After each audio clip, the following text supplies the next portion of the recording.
Hello! Hi, everybody! Welcome to It's a Long Story, a place where we roll dice, we tell stories, and we create magic. We are here trying something new for our Saturday sort of setup.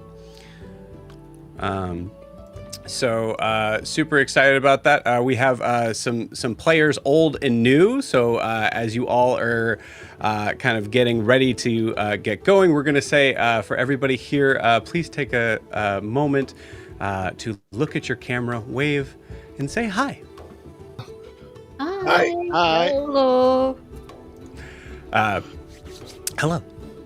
Before we jump into some session stuff, some very clear kind of examples of rules and things that we're going to be going over, we'll be doing that in a second. But first, I just figured it'd be a good idea just to be able to just do a quick introduction. We have some people here who are new, ones that I think I've played one shots in before. Michiel, I think we've done a one shot before. As I'm looking at you, you look familiar. Have we ever done one before?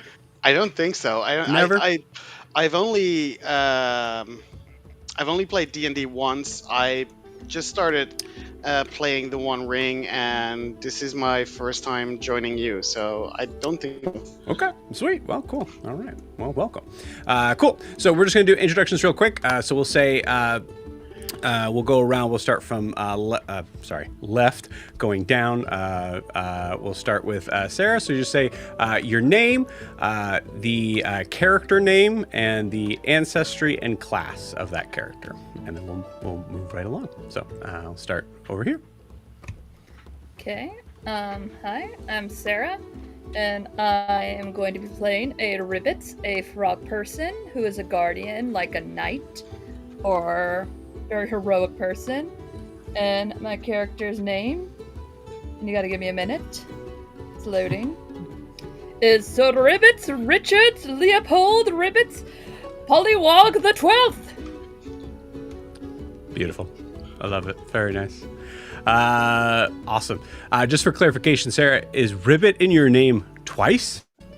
Nope, I looked down twice. Awesome. Cool. That was a Sarah mistake. I love it. Great. Cool. Move right along. All right, my name's George. I'm playing Pello, who's a sorcerer, kind of like a sort of kobold flavor, kobold take on Dracona. Kind of seeing how that goes, and hopefully can find some interesting uses for him. Awesome. Very cool. George, welcome back. Cool. Moving along. Hello, I am Jack. I'm playing Edwin, a human druid, because just stick with the basics for a new game. Human. So, yeah, that's me. Was going to do fairy, but then... I was, and I want to. I have a great idea, but human. Fair enough. Cool. So, moving on to over here. Sorry, I almost missed that. Yes. I'm Michiel. I'm playing Thaddeus Daggerheart, a Simia ranger, with his trusted companion, a little corgi dog named Archibald, or Archie. I love it. That's awesome.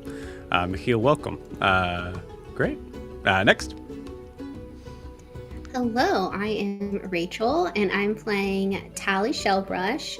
She is a Wanderborn Galapa, also known as a turtle person, and she is a winged sentinel seraph. Beautiful. Awesome. Very cool. Thank you, Rachel. And last but not least... Hello, everyone. You can call me Angel or Nikki. My character's name is Harper Eliski.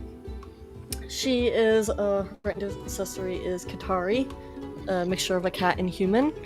And she is from the Underborn, and she is a wizard with her elemental cat, Ember. Beautiful. Classic. I love it. Awesome. And for those who don't know, hi, I'm Joe. I will be your game master for the evening.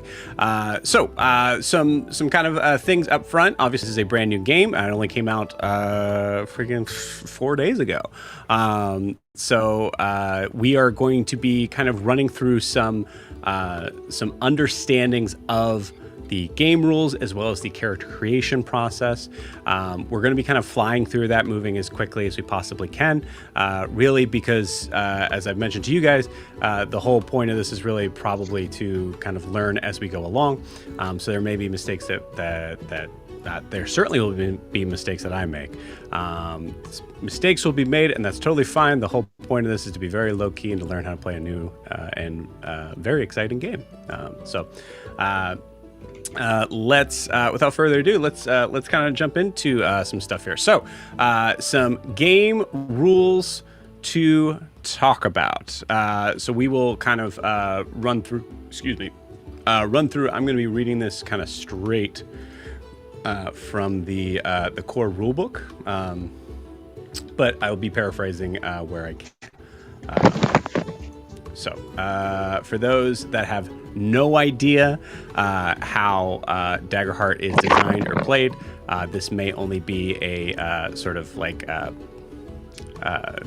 this may not be enough for you to be able to get started, but it should be enough to be able to kind of have you follow along. So cool. I'm actually going to switch to this scene here, and we'll do some fun stuff. Hopefully this will work.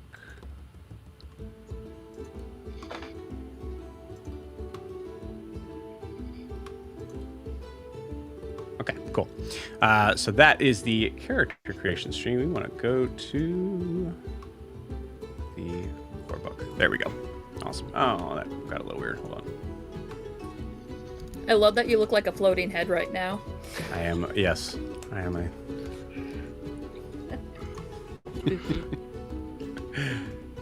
If this hasn't already established how low-key this is going to be, there you go.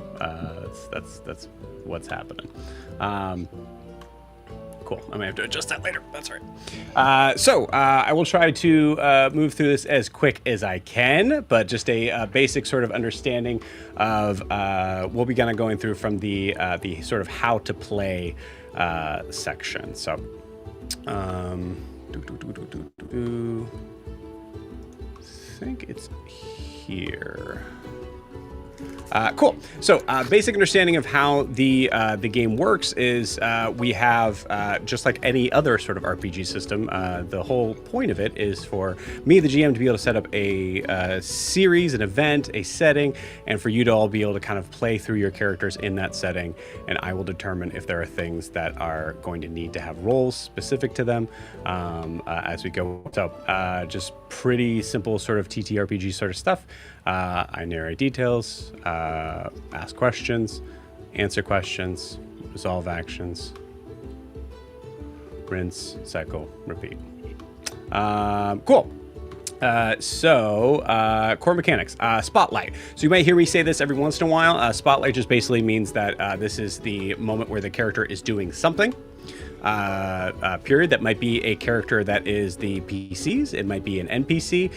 It might be an enemy. There's a possibility of that happening. But when we say so, spotlight means that this is essentially kind of like the turn of what this character is doing. If it's in combat, it would be something that unless you had some sort of reaction roll, there's not much that can be done in response to that until that turn is over.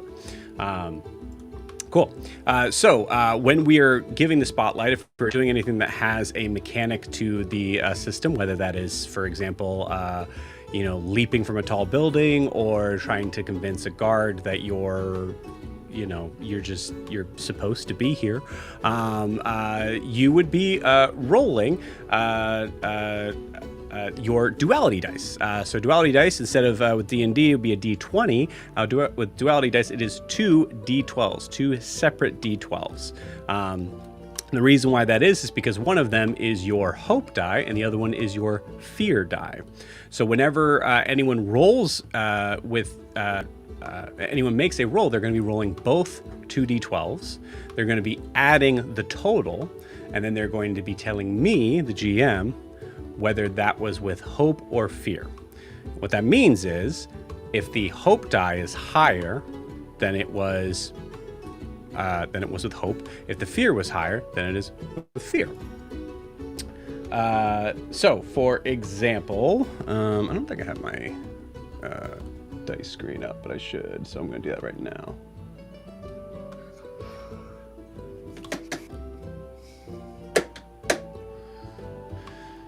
And I think I've said this before, but just to keep in mind, guys, if there's any questions at any point in time, always feel free to jump in and ask. That's totally fine.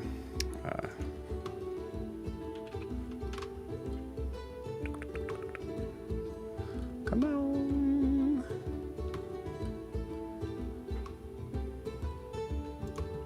Look there. Let me try again.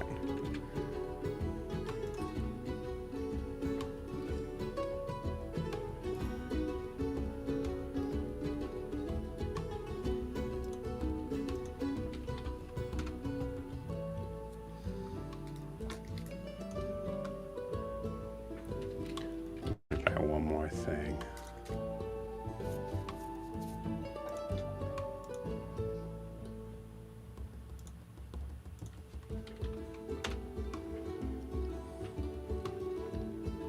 Oh, geez, that's why. It's always user error.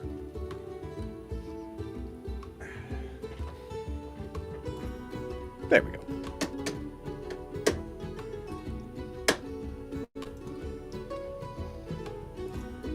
Cool. All right, good. Now you guys should see a little die thing. So I will roll 2d12 here to kind of give us an example here. We'll do... Oh, these guys look really similar. Hold on. Okay. So I will say, so I have a gold die here. We'll say that's my hope die. And I have this kind of like galaxy green die. We'll say that's my fear die. So if someone was asking me to roll something, or I, the DM, am asking you to roll, or excuse me, GM, asking you to roll a presence check on something. We'll say that there's modifiers to that sort of thing, but for now, we'll just say we're just going to roll the straight die. Cool. So I rolled a 3, or sorry, that's a 5. Can't read. So that I 5 on my hope die and an 8 on my fear die. So a total of 13. So I would tell the GM, it is a 13 with fear because my fear die was higher. Does that make sense? I'm cool with that. Sweet. All right. Now, if I were to say roll, where the heck is that number? Okay, though. If I were to roll this, where it's 2 4s, that means it is a critical success. So that means that any die that are rolled, whether it's a 1 and a 1 or a 12 and a 12, doesn't matter. That is a critical success no matter what. So there are things that will be added to that as we move along, but just to kind of give you guys an idea on that. So for those that are asking, yes, that means you would crit a lot more often. Cool. All right, so moving along. So making moves. This is something that I will be honest with you was a little bit kind of confusing for me running through this at first. So there is an optional sort of rule here that I think makes a lot more sense on understanding, especially when it comes to combat, the idea of like, well, how much can I do in a turn? So one way I've seen this kind of explained in here as being kind of like an optional rule, especially for those that are taking like sort of like separate turns, is to think about the idea that you have 3 action tokens. So those three action tokens can be used for any 3 things that you're doing. Now, it doesn't mean that would include like movement. Or, you know, accessing or picking something up. So it's going to include sort of anything revolving around that. Now, there might be a possibility where I say, you know what, that's like, you do that. That's not a very big thing. Go ahead and tell me what the other things you are that you're doing. It would most likely not be, I make 3 attacks. In that case, it would be, you know, your attack is your sort of main action roll here. But in the other way to look at it is you have 2 other sort of like moments to be able to kind of do something else. And that might be something that is on your effects and features on your sheet, or it may be just movement of trying to kind of get in and out. Cool. All right, so we talked about the duality dice, rolling with hope and fear. obviously there will be a DC that is set for those things. That will be something that I may say beforehand. I may not. Kind of the same sort of D&D rules. If it's something where it feels like the DC should be kind of hidden in a way, it's a pretty common GM thing to do. So we'll say if I said the DC and you meet it or beat it, then that is a success. However, if you do meet it or beat it with a fear, so you say, I rolled 20 with fear, assuming that is a success, what I would do is I would give you the idea of like that was successful, but there is something small that may have happened here, some sort of small thing where it might have been a little bit less than what you were hoping for it to be.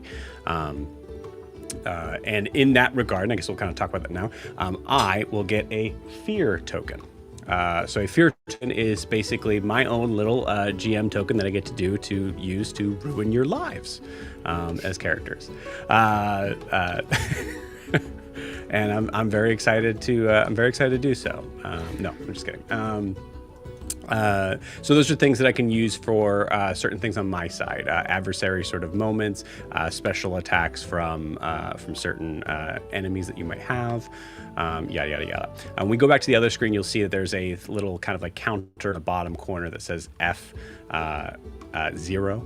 So that's just fear 0. So usually if you're playing this, I think in game, the idea is that the GM, I believe in most cases, people would know how many tokens the GM has on average.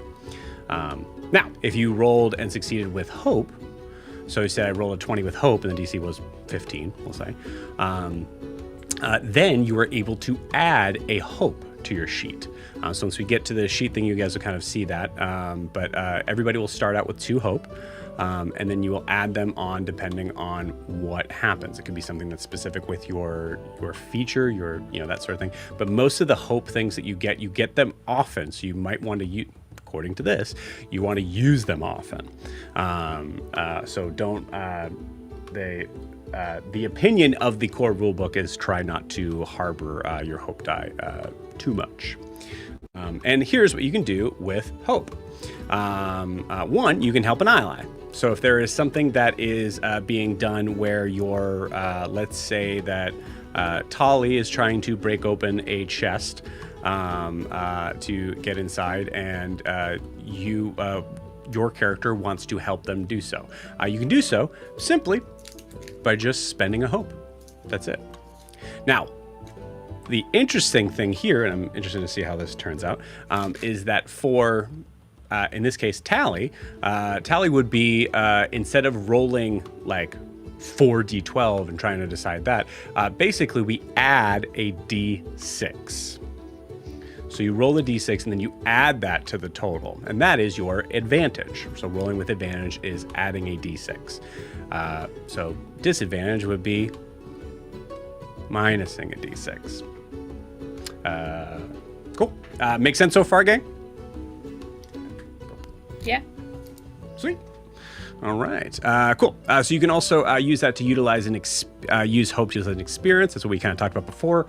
Things that you guys would have typically on your sheets. Experience are pretty specific. We'll go over that when we get to the character sheet stuff. But to use an experience, you have to spend a hope. Cool. And then lastly, and this is interesting, I'm excited about this, initiate a tag team roll. So you can spend 3 hope to initiate a tag team roll between you and another PC in order to combine your efforts together in an exciting and scene-defining moment. What does that mean? A lot of cool stuff. So that's kind of a neat sort of thing that we'll hit when we get there real quick. Cool. All right, so fear. We already kind of talked about that. Rolling with fear means that I get a token to be able to be better at ruining your character's lives. Cool. So now some of the stuff here that we continue to kind of go through. So for like evasion, hit points, and damage thresholds, it's gonna be a lot easier to explain that once we get to the sheet. So we'll kind of move over past that for now. Your stress is another sort of design that is similar to your HP, but kind of works in a sort of lesser sort of thing. I would look at that almost as like a similar to like the kind of like a saving throw from D&D, but more of an idea of like maybe I would say actually probably similar to like the exhaustion of 2024 5e, like kind of has that same sort of vibe a little bit. Cool. The only difference is with the stress is you actually some of your character experiences, effects, features, things like that actually like spend a stress to use blankety. So they can actually also be a pool for you to use for certain things. Cool. All right. So typically on any sort of action roll that is happening, the GM tells you what a character trait is of to use. So let's say it's an instance where Sir Richard is wanting to lift a large tree trunk off of a fellow player. I would have Sir Richard roll a strength, and then Sir Richard, before you roll, you would take a look at your experiences and make sure that there's nothing that would kind of apply to your roll there. So I'm gonna just take a little fun thing. I'm gonna go over to here. There is not. Is it details? Where is it? Oh, there you go.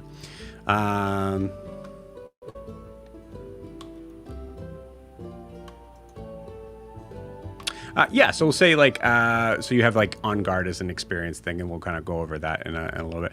But you could look at that as something that you could add if there was a situation that another player was getting attacked and you weren't trying to kind of like help them. So you can spend a hope, if you have it, to be able to add +2 to the die that you're rolling for that. Make sense? Cool. Mm-hmm. All right. Sweet. Okay, cool. Roll difficulty, that's more for me to know. Advantage, disadvantage, we talked about. On a success with each, we talk about. We just did that.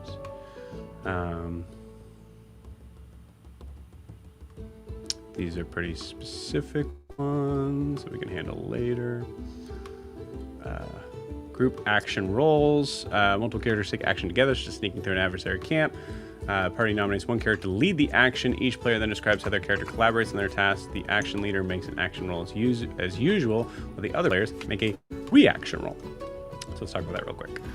Reaction rolls work similar to action rolls, except they don't generate hope, fear, or additional GM moves. That's pretty much it. So the only thing is, no matter what the result is, you will not add anything, you will not take away anything. That's a reaction roll. Cool. Let's see. I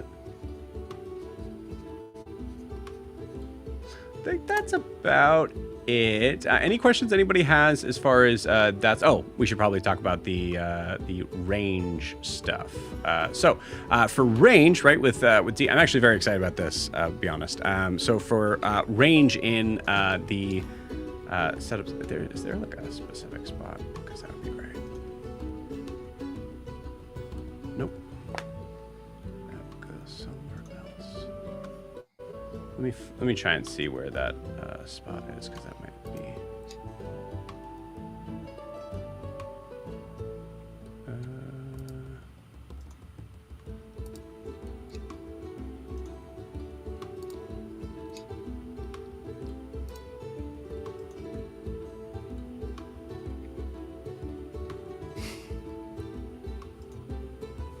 Okay, there we go. Range. Okay, so when we look at for tonight's session, it's all going to be Theater of the Mind. So just a heads up on there. This will be the only time you guys will see this screen. Once we start playing, it'll be a different screen. So the ranges here, instead of having to worry about specific feet and specific sort of type of movement that you guys can do, each character can move one distance closer or further without having to roll. If you wanted to move 2 or 3, the difficulty of that is going to be based on a roll that you would have. So the distances that we have is melee, which is right up front, right? Punching distance. Very close, which is about 5 to 10 feet away. Close, which is 10 to 30 feet away. And then far, 30 to 100 feet away. And then very far, 100 to 300. And then there's, scroll down. And the last one is out of range. If there was a battle map, there are specific sort of ruler sort of things that are kind of set up for that. But this might help for a visual. So melee is, 2 minis right next to each other. Very close is, I believe, the short. I think they have it as the short side of a deck of cards. Close is the long side of a 10 to 30 feet, yeah. So close would have been about the size of a pencil. Far is the short side of a piece of paper, and then very far is the long side of a piece of paper. Assuming like the A11 paper. Is that Rachel, is that the right size for the paper? I feel like that's something you might know. I don't know why, but yeah, that's the exact size. Thank you for asking. Appreciate it. Did you guys know that Rachel works for Dunder Mifflin? It's not true at all. Okay. Yeah, so that is range. There's also the kind of like defined ranges on squares, if that helps. So melee is 1 square, very close is 3 squares, close is 6, far is 12, very far is 13. So if we had a gridded thing, that's how you'd be able to use that. But it's simplifying those types of movements. If there is like difficult terrain, that means as a DM, as GM, I get to just tell you that the difficulty to get there is a little bit harder. So that might be something where I might have you roll anyways. And if you fail, you do not get there. But if you succeed, you do get there. And the fun thing about that is remembering that every time you're rolling, you're going to get hope or fear. So that means either I get something or you get something on every roll, which is very exciting and fun. I'm happy about that. This is a weird one. So this is a sort of strange sort of setup they have on here, where gold is measured in just 3 setups: handfuls, bags, and chests. I think personally, I'm just going to say, and this is without playing the game, I think that might be a little too simplistic for my games, but they do add an optional role in saying that a handful is about 10 gold coins. So we will say for this one shot here, we'll call it handfuls, bags, and chests. Cool. All right. Downtime. I'll talk about that. So short rest. If you guys are taking a short rest, basically it's kind of like a space for the end of the scene. It's just like a short rest in D&D. It'll be about an hour. You can choose 2 of the following things. You can tend to your wounds, which means you're able to heal a number of hit points equal to 1d4 plus your tier, which your guys' tier right now is 1. You can clear stress from 1d4 plus your tier.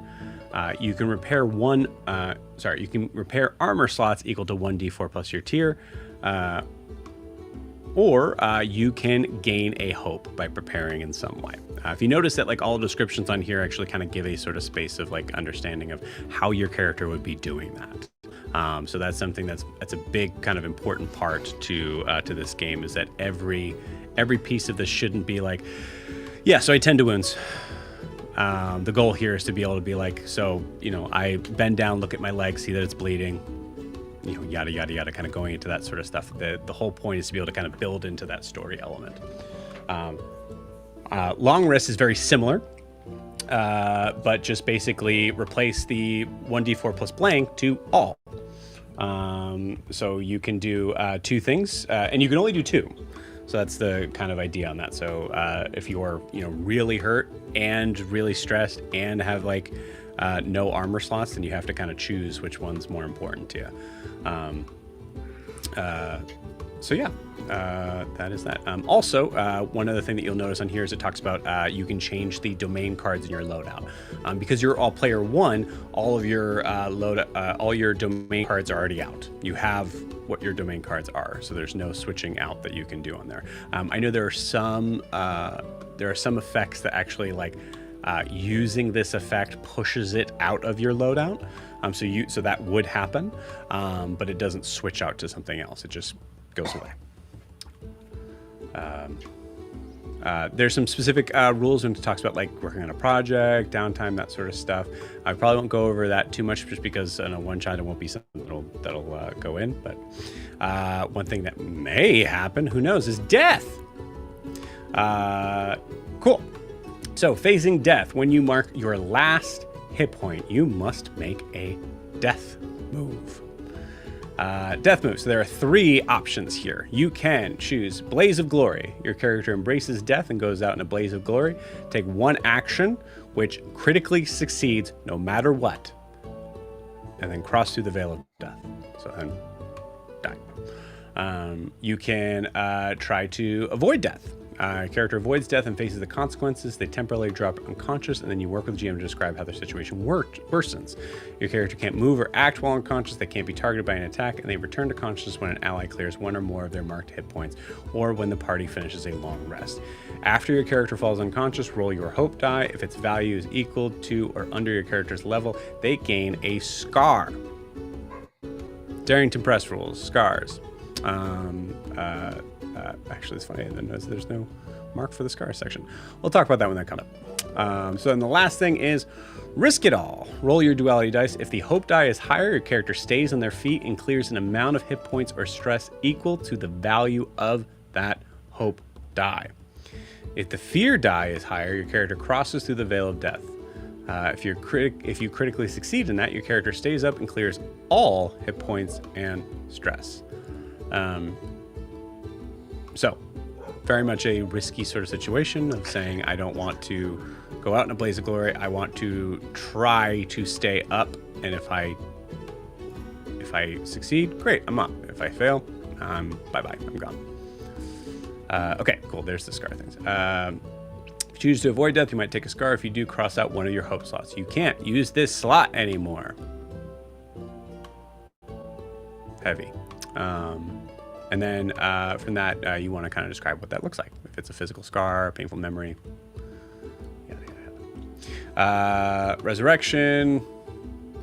We won't be doing the one shot probably, but yeah, there's a thing for that. There's a whole process for that. Thing that I will probably forget because I'm so used to playing 5e. Everything is rounded up in Daggerheart, not rounded down. You're welcome, I guess. It's pretty cool for you guys. When a feature allows you to re-roll a die, you always take the new result.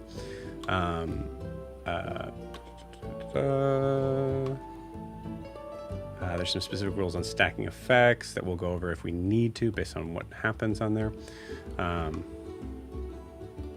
Cool. So this sort of part right here for the features after a roll. In most cases, and with D&D I'm usually pretty lax on this, in most cases you need to tell me you're using something before you roll. If you're using something after you roll, as a GM, I would say as GM in campaign sort of like setting, I would say, well, you already rolled, you can't do that. Now, this is the one shot. This is our first time kind of playing this game. So if you guys need to do that, that's totally okay. It's all good. First town rules. So yeah, there are some cases specifically where it says specifically on that domain card or on that effect, this is something I can do after the roll is done. So you can feel free to let me know that. Okay, cool. And then leveling up, which if we do, it would be next session. It won't be this session. So, there's a whole sort of list of how that works. There's a list on multi-classing stuff that's pretty interesting, but we won't get into that today. Because I want to make sure that we move on to our next piece. So we're going to be going into our character sheet stuff. Is there any questions before we do that?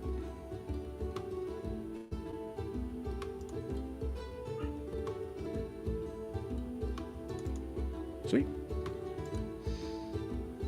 All right. Appreciate you guys hanging in there. If some of you guys have known all of this already because you've studied the rulebook back to front, thank you. I love that. But just sit tight as we finish this up for the rest of them. Cool. So next, we're going to switch up from Sir Richard because we don't want to give away stuff from Sir Richard. But I would very much like to have the full screen, please.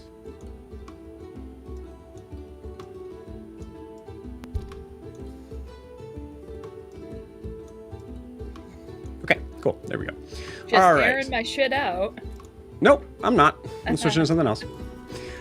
Cool. Everybody meet Tarlin. Tarlin is a Slyborn Simia bard that has the background of Troubadour. Or, sorry, excuse me, the subclass of Troubadour. So what we're going to do is we're going to kind of just go from top to bottom on trying to explain this stuff as best as I possibly can. Again, I've said this before. This might be the thing where I miss things. So if I do, please let me know. Interrupt me. I will try to handle that as we go along. So for Tarlin, this area right up here says the specific domain cards that they're able to use. So both Grace and Codex as a bard. There are specific condition things that will be marked in here. Vulnerable, hidden, and restrained. They're all kind of listed on the side of the sheet.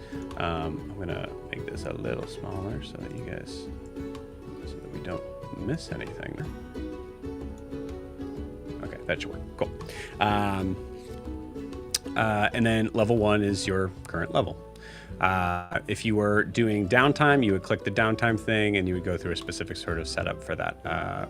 What you're doing for that, if you're tending to wounds, clear stress, or repairing armor, and that will kind of run through that stuff, hopefully automatically.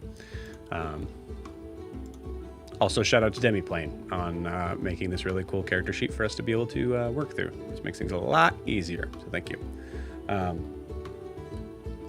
All right, cool. So, right at the top, we have evasion and armor.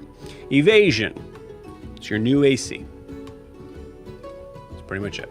If there is an attack that I roll, let's say I'm attacking Tarlin and I roll a 6, and I say 6 is the total for the attack.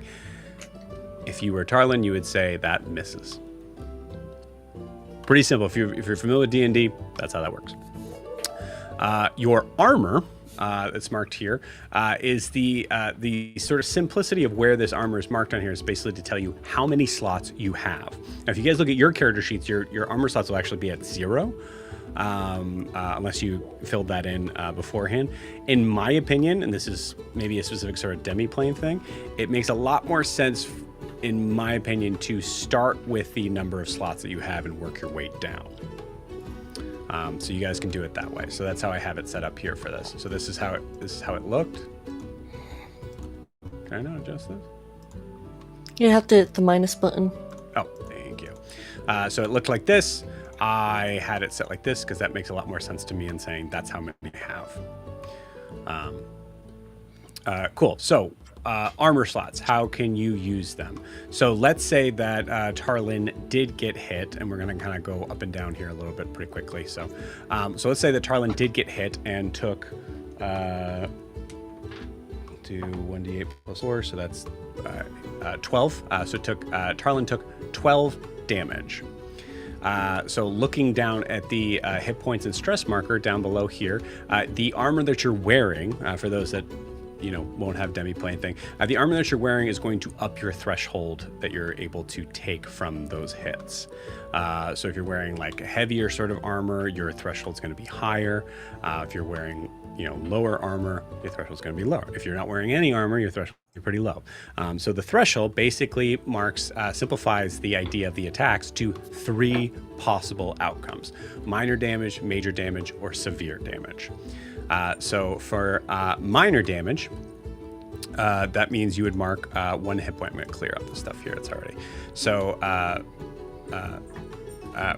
for minor damage, you would say, okay, if I did 5 points of damage, then it would just be 1. In this case, we said 12, right? So the enemy attacked Tarlin for 12 damage. That is the amount of severe. So it's same rules, meets it, beats it.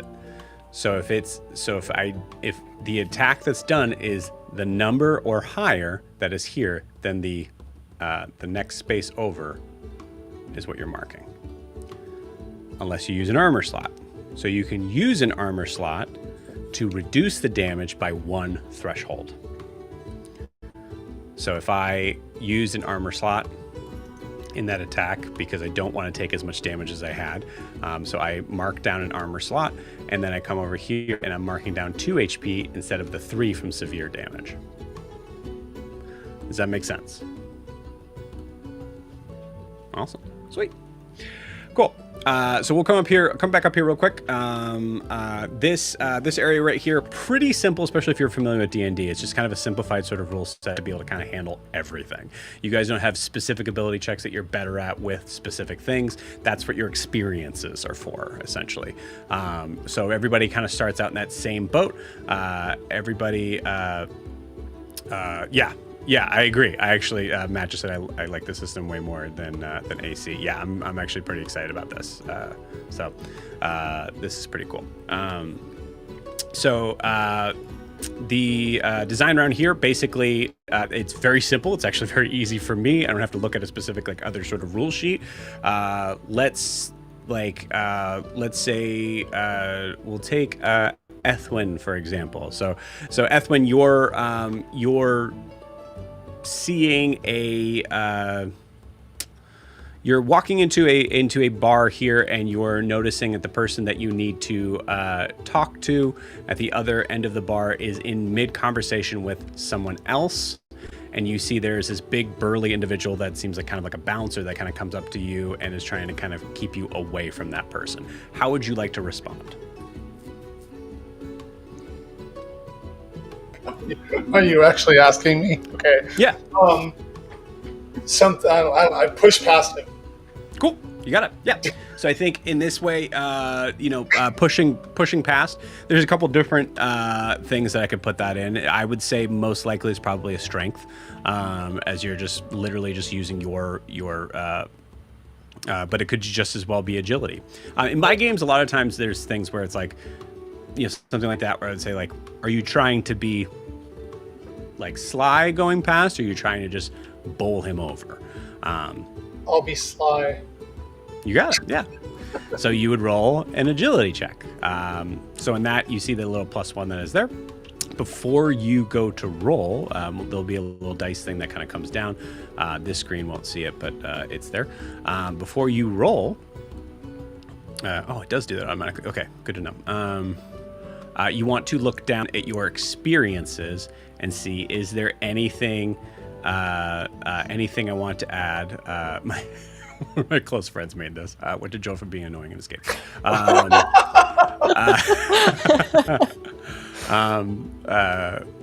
a whole thing built around that. So let's say in this case, Ethwin is had gone to jail before it escaped, so might be pretty good at being able to escape grapples and moving through things. Sure. Yeah. So Ethwin, you can spend a hope that you would have to now add that +2 to your roll. Okay. Just because I'm wondering, would I click something on the sheet to add it first, or would I just tell you +2 to the roll before I did it? Yeah, that's a good question. So that's a specific, I think. Oh no, cool, awesome. Okay, so good question. So I just had to figure it out. So when you go to click the roll that you're going to be making, so let's say it's the agility roll here. You won't see this on the screen, but next to the advantage and disadvantage, there is a 1 here. You can plus that to have it be 2. Ah, okay. So that's how you do that. Yep. And then I roll, and then okay, awesome. got it. Or you can just add it to the total. Yeah. Because I don't see your number on the sheet, so assuming, just like all one-shots, we assume a fair game is a fun game. And a fun game is a fair game. Okay. So there you go. So there is the design on that. So HP, that's the total amount of hit points that you would have. If you are down, if you get to 6, you're dead. Make a death move. There you go. Oh, I didn't realize you actually have to spend a hope to do either of these. That's good to know.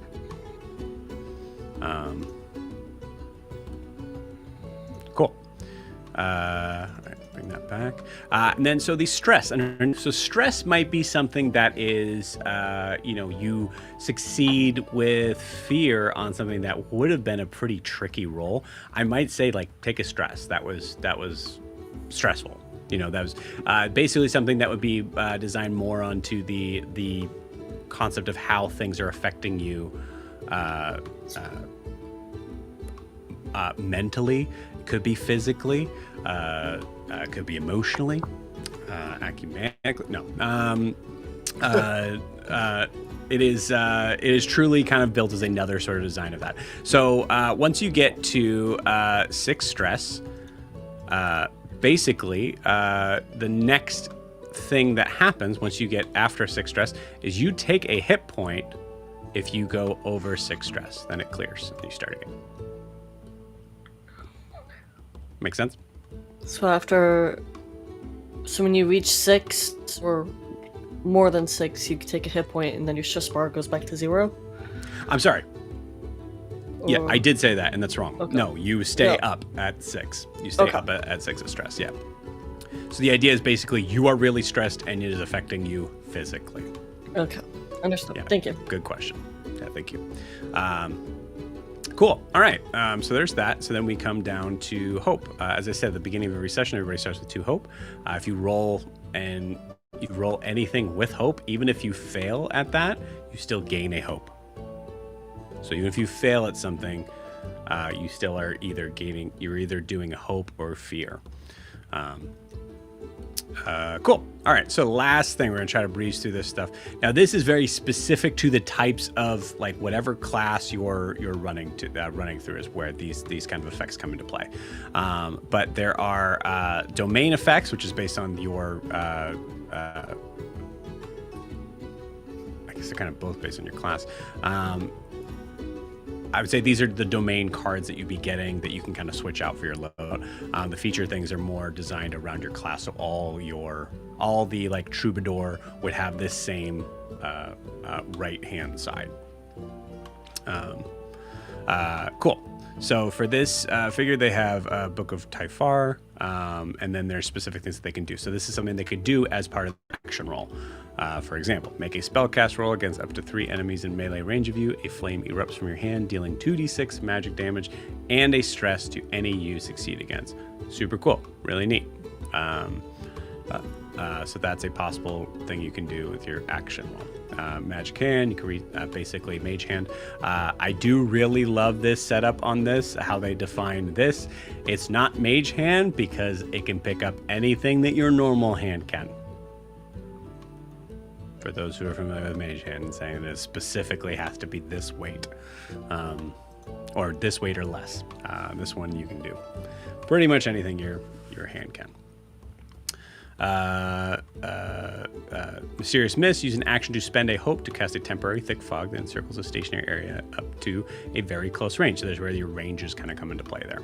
And this is just one of those examples, right? So, and the other one is is another book that's being used for Grimoire. This is specifically for the type of like wizards also get this, that same sort of idea of like being able to kind of make specific sort of rolls here. So spellcast roll, I believe.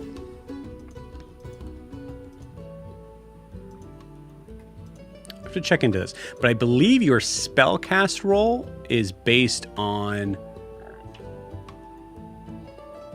what your like kind of like similar with like bards like having charisma as their spellcasting modifier.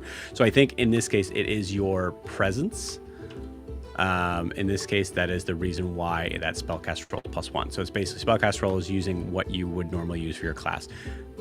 All of you guys are using demiplane, so it is already listed on your sheet. So feel free to take a look at that for those that have spellcasting rolls, and correct me if I'm wrong.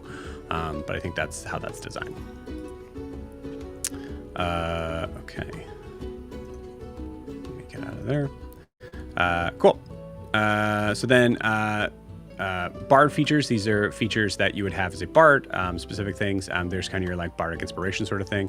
When you are an ally close to you makes a presence roll, or either succeeds with fear or fails, spend 3 hope to negate the roll's consequences by intervening. Presence is basically all your charisma checks.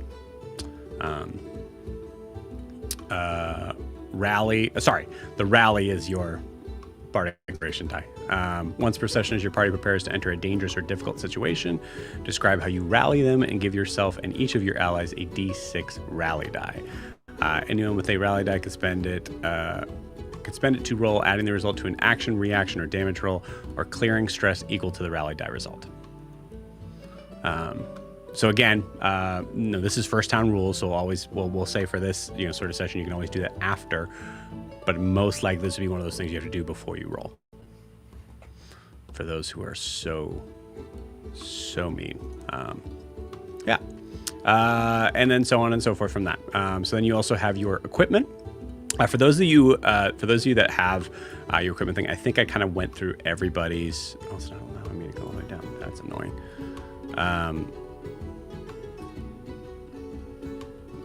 Let me just do this, I guess. That's silly. Your equipment rolls, all of them should be set to active if they're weapons. But it's kind of similar to D&D Beyond rules. Unless you have 2 primary weapons, I think you have to choose between those 2. I'll check in if there's specific rules that kind of revolve around like switching in and out stuff. I will say for those that play in my games, we're pretty lax on those rules, and I imagine Daggerheart's going to be the same way. Some of your weapons actually do very specific things. So, for example, the whip. Whip, you're able to attack from very close. So that's 5 to 10 feet, I believe. Check just to make sure.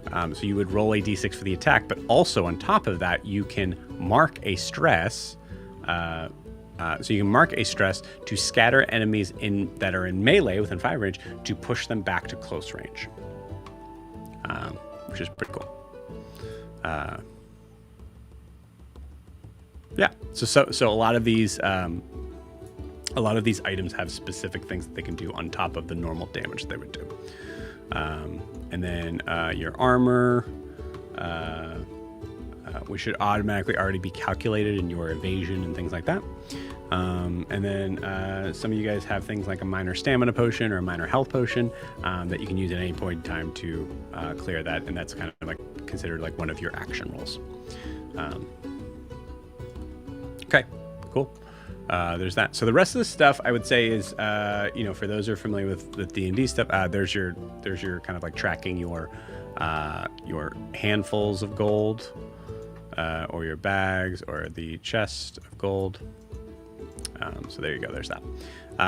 And then, so for the detail thing, that's kind of where we go into like specific sort of stuff of, I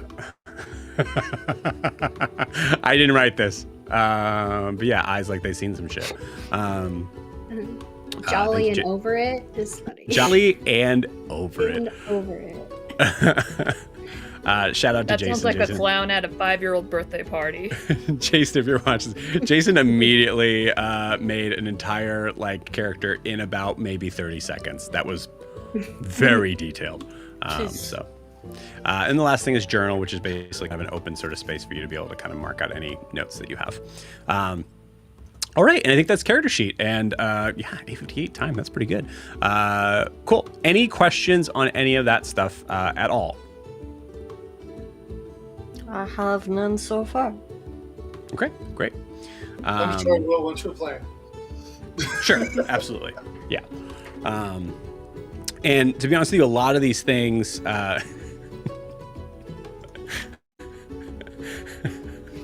yeah, my wife does. So yeah, a lot of these things may be things that you don't realize are confusing until they come up, and that's totally fine. But I want to leave a kind of an open spot to be able to kind of walk through that and make sure that all of that makes sense. I will say, as we're leaving that kind of open, I know it's kind of weird because we're on stream, but remember, this is really low key. I want to take a moment to kind of look through all your character sheets and just make sure that everything kind of makes sense. So that's what I will be doing now. So we'll switch to our main sort of area here, and you guys can feel free to talk amongst yourselves or talk to me. I'm just gonna be looking through the sheets.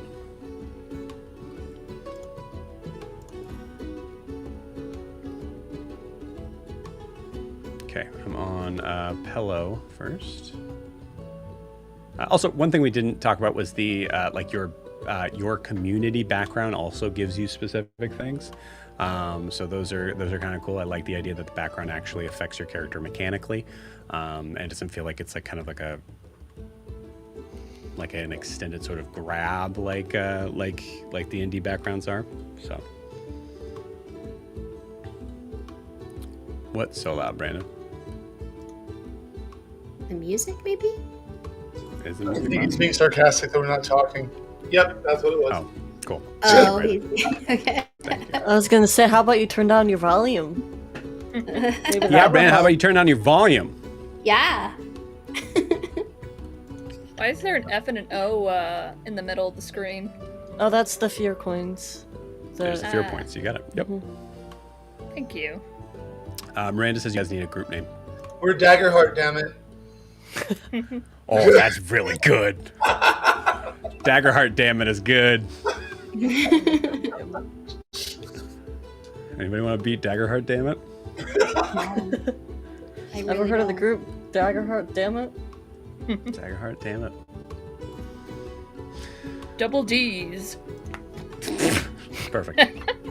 Great. Nope. Daggerheart, damn it. Nope. Cool. So George, I think the only thing on Pello is I put on the dagger as a primary weapon just so that it shows up on the like kind of action part of your sheet. Obviously, you can take it off if you'd rather have it off. But I think We're supposed to have 3 armor slots, right?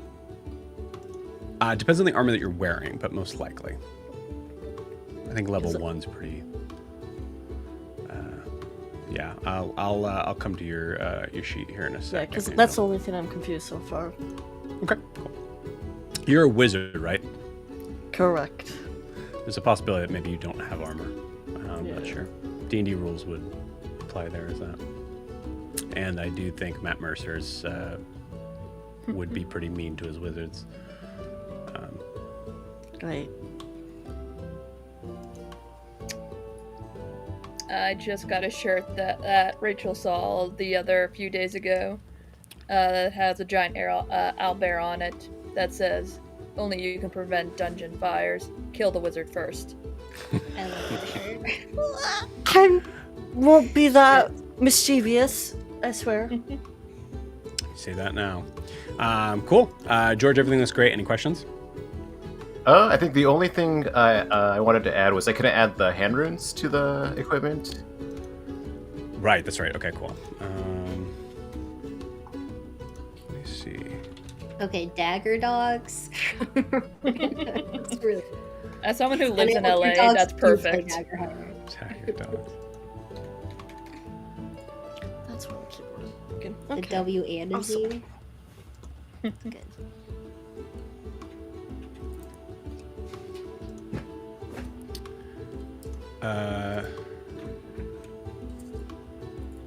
Check it now. I should be. I think I was able to add it in now. Oh yeah, awesome! I see it right there. Cool. Great. Thank you. Cool. Yeah, no problem. Cool. Sweet. All right. So Pillow's good. If there's anything that comes up between there, feel free to let me know.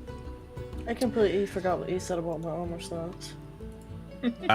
Would you like to be next for Harper? You could do that. Huh? Okay, cool. Yeah. Yeah, it looks like you have armor slots. Yeah, I'm just wondering, because you said 3, and that would be all 3 of my slots, so... Yeah. That makes sense. I think like Okay. the idea is like the like a wizard can't have more than 3 armor slots, which makes sense. And again, you can choose it how you would like. I know there's like for HP and stress, you kind of fill it up. I feel like for armor slots, it does make sense. And this is just for me personally. It makes more sense to No. bring that down, Yeah. but It makes total whatever. sense to me because once the yellow was gone, I don't have armor on that Yeah. slot. exactly. So, Cool. I'm screwed. All right. So looking at Harper.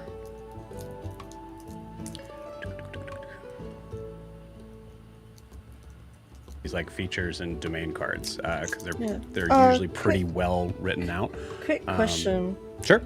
I know 2 of us have a companion. Mhm. Are we able to use them? So I will say in this for the thing that I want to focus on the most in this game is trying to make sure that it is as much rules as written as possible. So like in my game, yeah, we'd probably figure out some sort of way to make that work. But is there? So I'm going to ask you this: is there anything in your class that specifically says you get an animal? It says I have an elemental pet. A tiny, harmless elemental pet. That's what it says. Okay. Harmless. Harmless would probably be the key thing here. So I'd say like you could probably say you could use this as your pet can help you to do like certain things. Like sneak in something or scout out an area. That's what I'm thinking of. Yep. But I would say like mechanically speaking, it's just an excuse for you to be able to roll that. Yeah, I think what they did is because I had to fill out an actual companion sheet in the character creation process, and there it actually gets an attack and damage that is, I think it takes from my weapon, literally the same. Now that's for your ranger character, right? Yeah. Yeah. So that makes sense. That's some so you have an actual like card all based on that stuff. Yeah. So. Yeah, meanwhile mine is just harmless and I can't use my pet to make any damage, sadly. Well, I mean, D&D, that find familiar spell is the bane of my existence as a DM. We were just talking about that in the chat. Yeah. All the barbs. All the barbs. Cool. All right. Looks good there. Look at the equipment. Wands, not there. Leather armor. Motion. I will say for anybody who is okay, tiny harmless elemental pet, and then no notes. Okay, great. For anybody who is who's used to DMing in D&D games and like onboarding characters, I will tell you guys straight up. I looked at your character sheets for all of probably a solid minute, and it's been that good. Like, so I really, really like how simple and easy the character creation is from the get-go. Obviously, with campaign stuff, we'd want to be specific on like backstory things and stuff like that. But mechanics-wise, for it to be a whole new system and it being this easy, it's pretty great. I like it. There you go, Darrington. I said it. Now pay me money. Just kidding. Cool. All right. Yeah. Looks good. Angel, any questions on your character? I didn't hear you if you said yes if I could use my elemental pet to scout areas. Sure. Yes. Okay. Yeah, absolutely. I like it. Awesome. Ember's not useless. No, definitely not. Cool. All right. So I will go to Sir Richard Leopold next.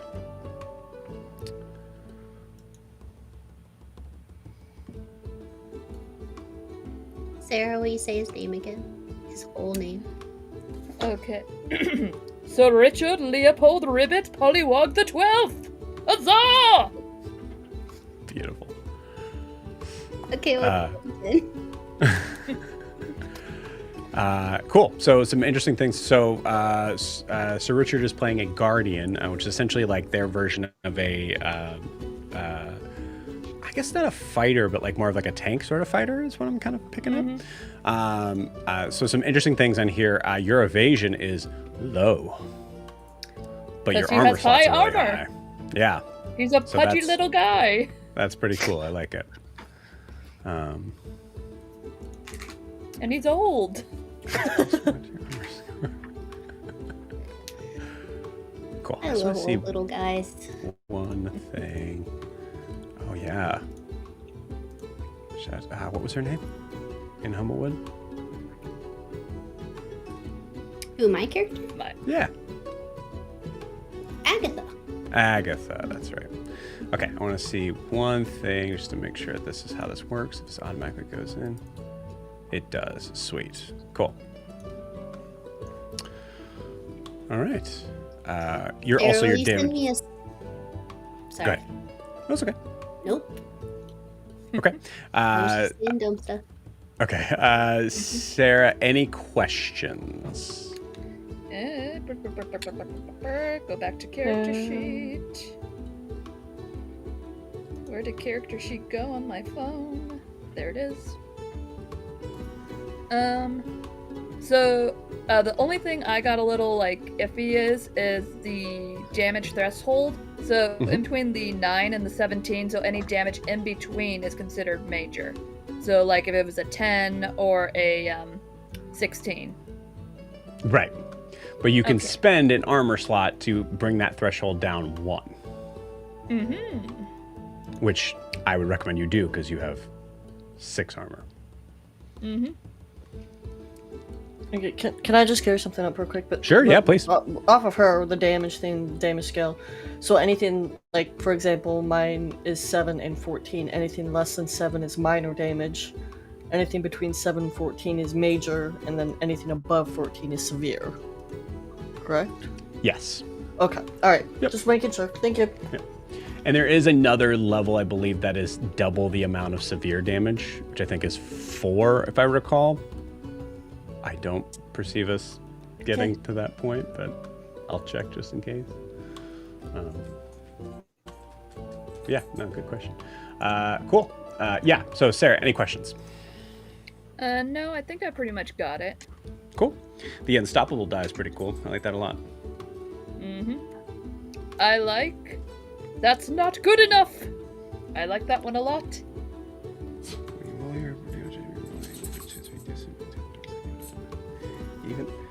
You must take the new result in 1 or 2. Yeah, it's very nice. It's basically it's your D&D lucky, like you're a lucky halfling. Mm-hmm. Nice. Actually, it's better than that because it's 1s or 2s on any die, and you have 2d12, so that's way better. Holy I thought cow. it was only for damage. It's only for damage. Okay, that makes sense. Thank you. That would be way OP. That would be like as I was saying, I was like, wow, holy crap. Yeah. Guardian's Hope, spend 3 hope to clear up 3 armor slots. That's cool. Mm-hmm. Okay, sweet. All right, we're good there. Moving right along. We'll go to Ethwin next. Yay. Hey. Okay, I'm gonna check equipment first. I don't know if I tried to put basic stuff in there. Yeah, no, you're good.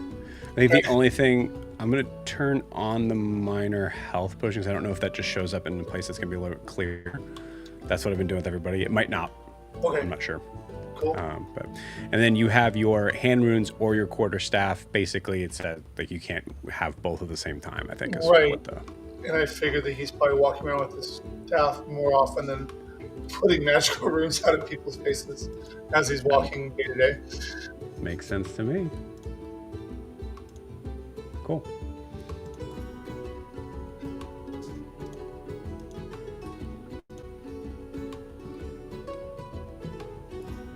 Oh, the beast form list. Did you find that?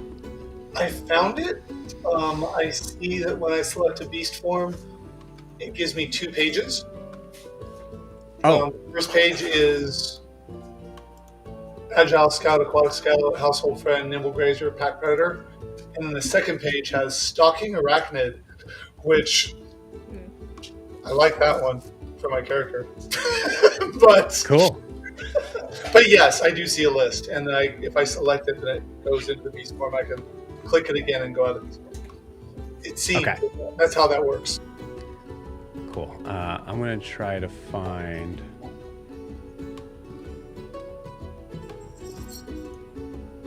That on my side, so I just make sure I understand it. Yeah, because I was playing with it, like, what if I wanted to be this? If I want to be that? And I just cool. Have you seen like it shows like the breakdown of what the examples of these creatures would be? That's freaking cool. So, do you mind just because this is a showing off sort of thing on this? Like, do you mind if I show the list here? Go ahead. I'm not one of the that's going to attack the party today. One of the big things I think for a lot of DMs of talking about this stuff. I'm actually just gonna put it over here. I think that's what will work. Nope. There we go. So the breakdown for the beast forms is just broken down into what tier you're in. So you guys stay in tier 1, I believe, for 2 levels. You guys kind of move up from there. So these are the types of creatures that you're able to turn into, and it's a very simple sort of example of what you have and what you're able to do with them, and that's it. I really like how broken down this is, how simple it is. Wow. Yeah, and that's it. That's all of them. I love it. Really cool. And then tier 2 kind of picks up from there. That's really neat. I really, really like the simplicity of that a lot. Yeah. All right.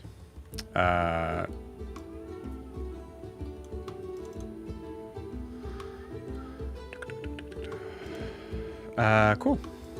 Jack, any questions for Ethwin? I don't think so. No.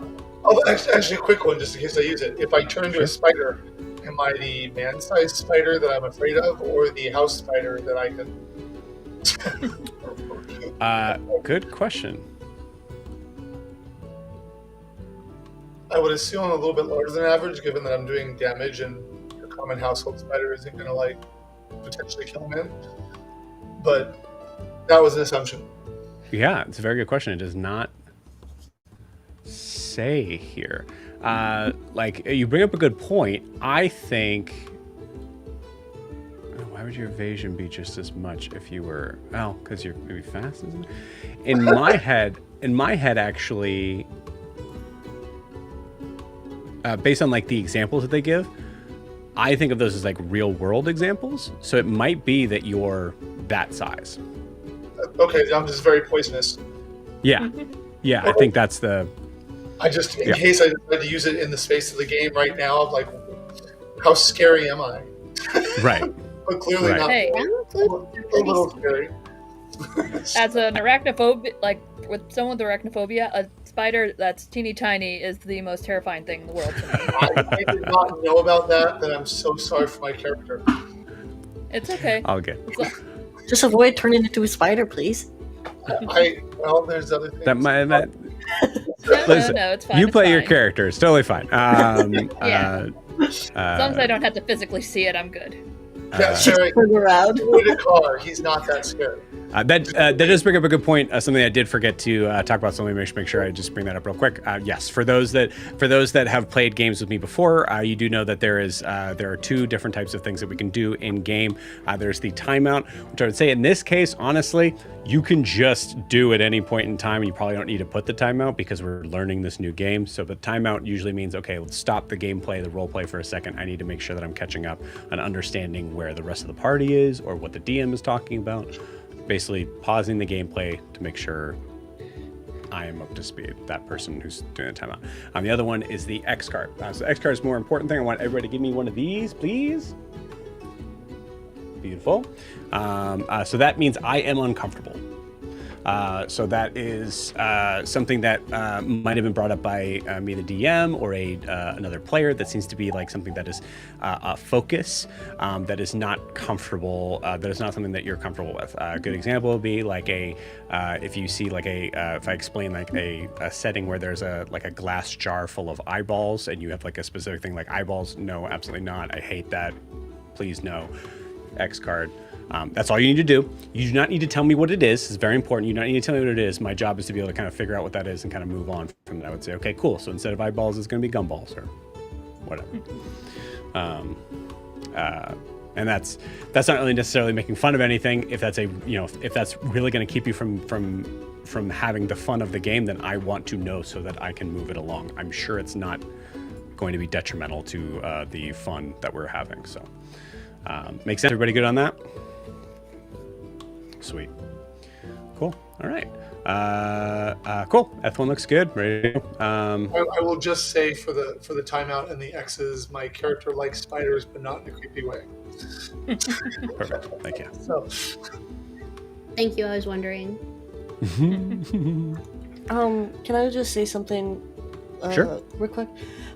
In real life, I am hard of hearing, so if you say something to me and I ask you to repeat it, it's not me ignoring you, it's just me not understanding you, okay? It's not you, it's me. Absolutely. That's yeah, it. no problem. Appreciate you mentioning that. I don't think that should need to be said in this group, but thank you for mentioning it. Appreciate it.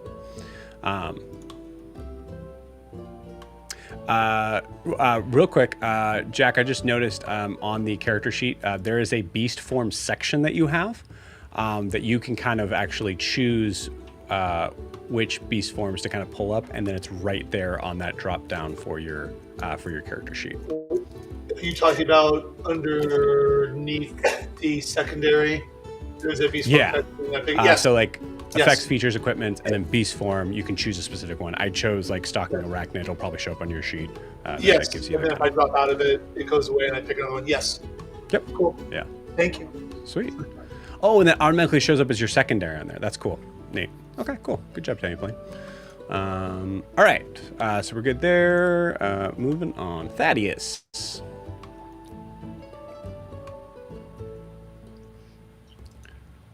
Looks good. Yes. Got short bow and short sword. So I'm gonna just click your health potion just in case if it shows up somewhere else. I want to make sure you know it's there.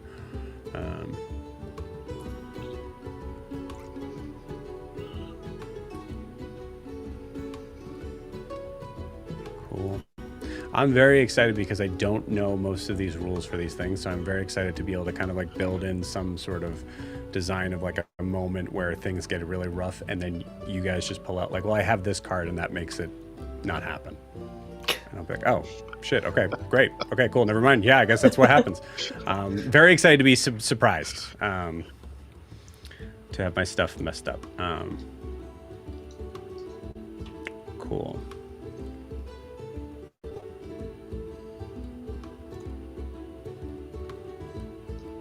Sweet. Okay.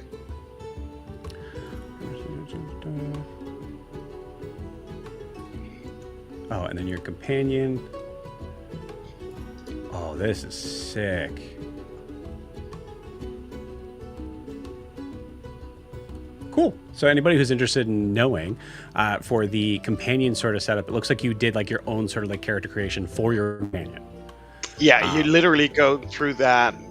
You pick 2 experiences for him just as for your own character. You can make them up or pick them from the list. And he has stress, so if his stress level gets up to 3, then he basically disappears out of the scene and comes back once we do a rest. Cool. I like this.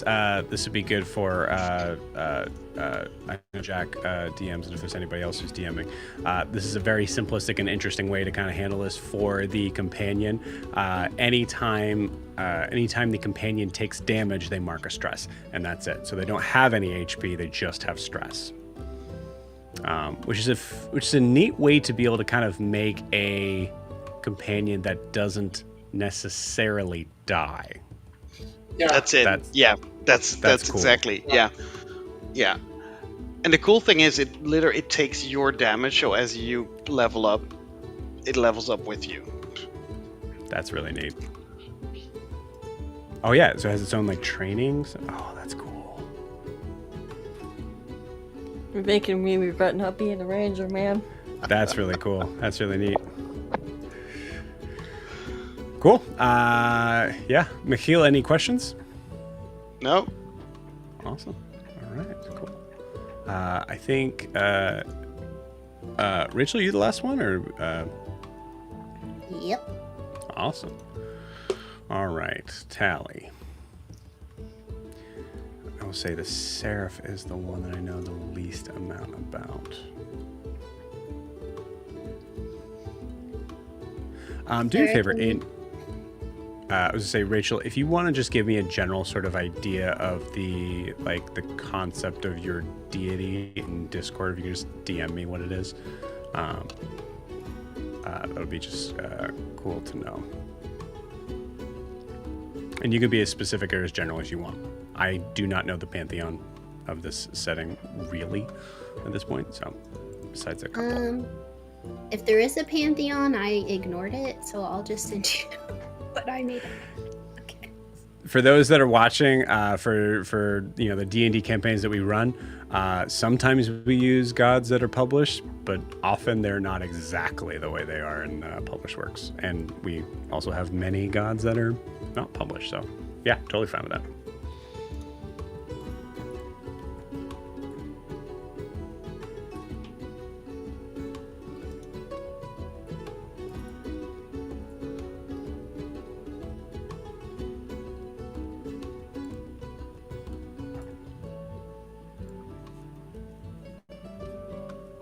So something that's kind of interesting here, I don't know if this is because of the domain cards that you chose, but with Seraph, and again, because I haven't been able to spend a lot of time on the specific domains, each one, for Seraph, it doesn't look like you're, it looks like you're like kind of like this cleric sort of paladin thing, but you don't have a spell cast roll. Is that right? Or is it just you didn't pick a domain card for that?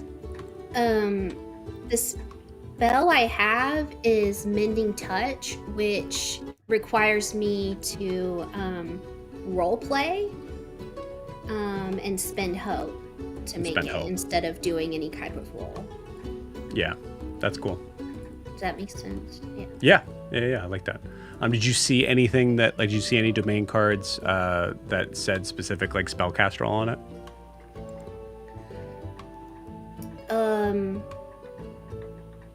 No. Cool. But I also wasn't looking. So I just took an ability and a spell for my cards. Yeah, that makes sense. Yeah, I was just curious. Sweet.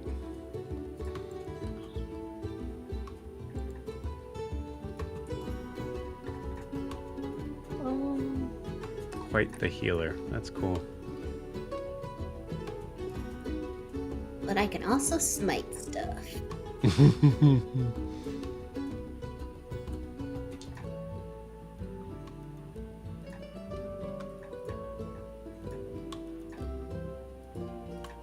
do I delete this?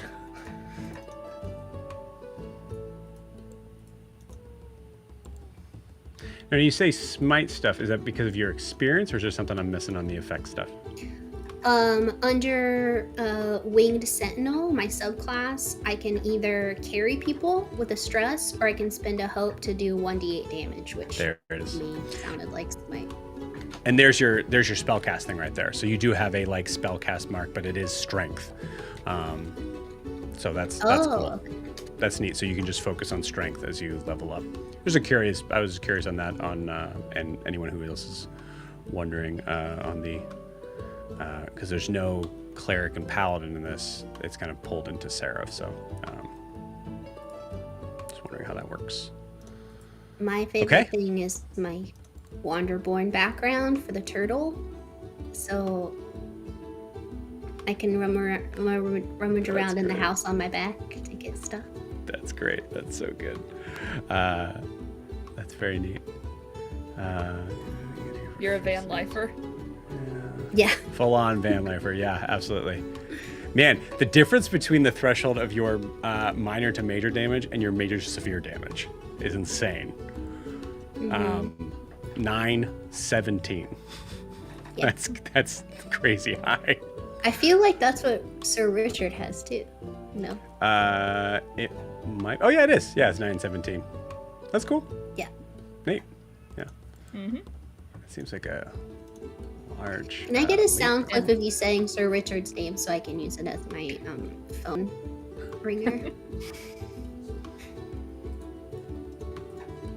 Yeah, we'll wait. Now's the time. Go for it. Sir Richard Leopold Rivet Pollywog the 12th! Huzzah! Beautiful. Got it, thank you. All right. Making the shirts now, guys. Awesome. Okay, cool. All right, so I think we're good on that. I hope everybody's kind of good and ready to go. We're gonna kind of just dive straight into the adventure stuff. Sorry, Rachel. Any questions for Tali? Nope. Okay, cool, awesome.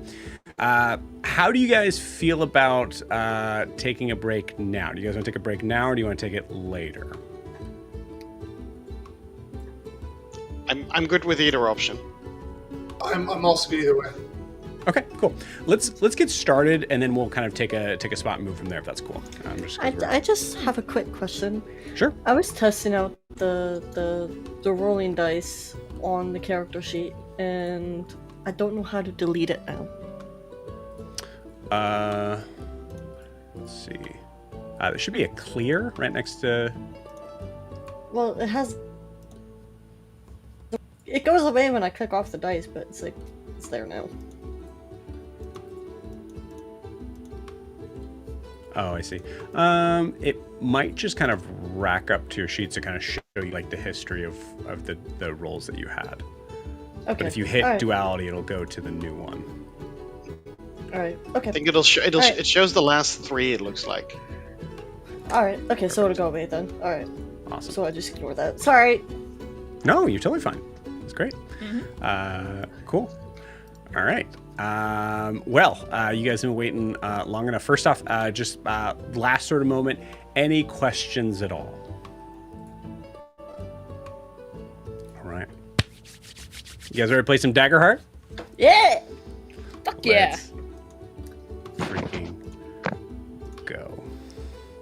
I'm just surprised my dogs haven't broken down my door by now.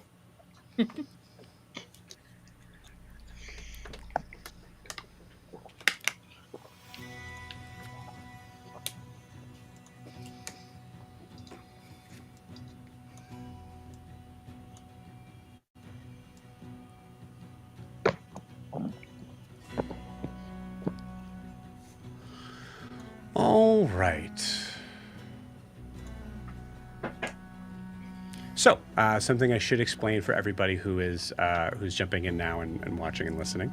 As we jump into the adventure part of this, there has been a specific understanding and design of the setting, but there is no starter adventure. This game is real. There's like a quick start adventure thing, but we're not doing that. So there's a kind of clear sort of setup of the setting, and then the goal is for the GM to kind of start to kind of build things from there. So this is not an adventure module. This is not totally homebrew, but sort of kind of an adventure that I have designed in this world. I'm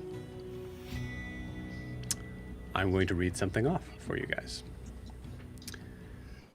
The region surrounding Fainwick is in the midst of quiet collapse.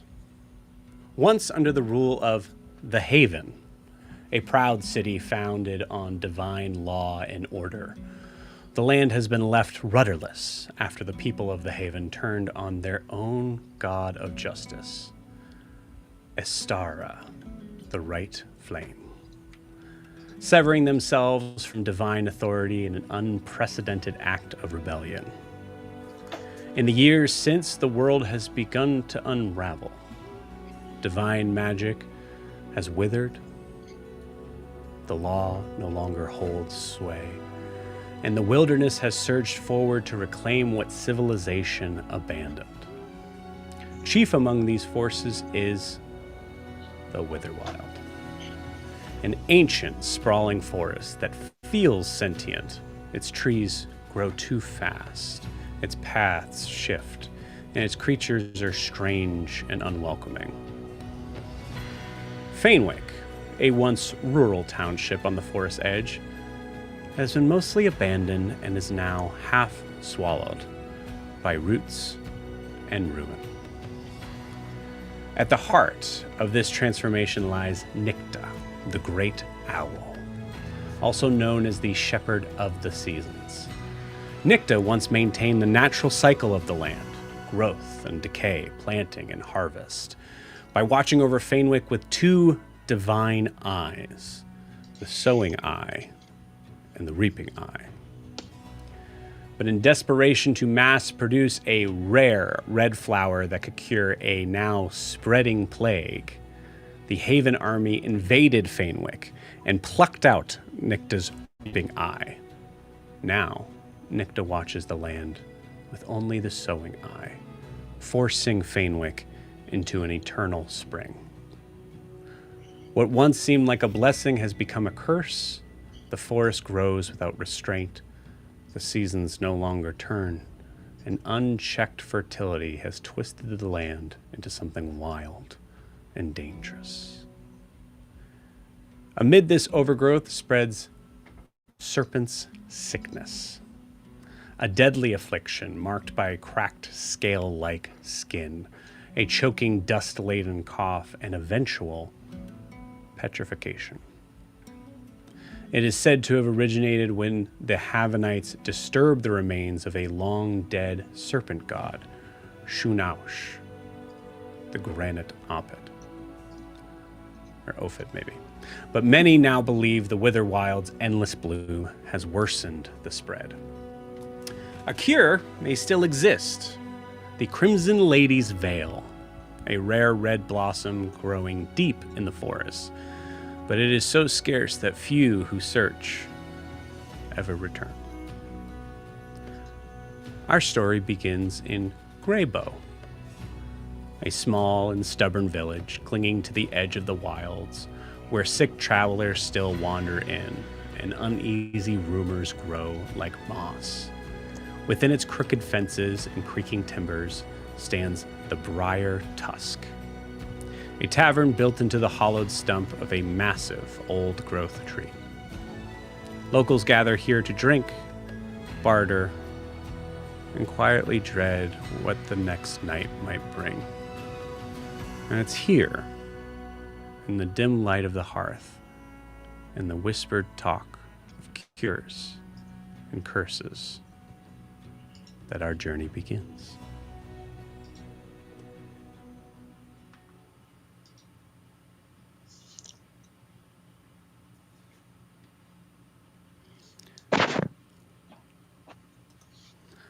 Ethwin.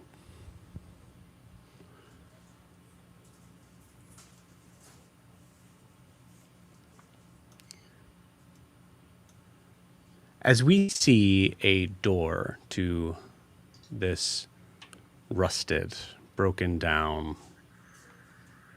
yet somehow still homey tavern, the door itself, as it moves, we see dust kind of push off from the top part of the top part of the hinges, and we see the door itself having to be pushed a little bit to kind of budge through, and we see a head stick out, hoping to maybe get some help, or at least to not be noticed, struggling a little bit to get the door open. Ethan, would you please describe your character for us? Sure. He is a middle-aged human, graying significantly. You can't tell there's a little bit of brown in there because it's mostly all gray. He's wearing homespun cloth and leather clothes that seem to be embellished with leaves that are attached through spider silk. And if you take a close look at it, there might be some spider silk in his hair too. It's hard to say. He's carrying a staff, but not leaning too heavily on it, as he's still in good shape. And yeah, there you go. Beautiful. Awesome. Sorry, just noticed in the comment. Is it K? No. Okay. Yep. Thank you. Thank you, Sarah. Sarah, you're supposed to be playing the game. Anyway, thanks. Beautiful. You see a sort of grizzled, also grizzled, sort of heavily bearded, salt and pepper hair figure that has its hair is a little bit too long, kind of extending out, almost looking like a sort of like a furry, sort of almost mushroom of a human.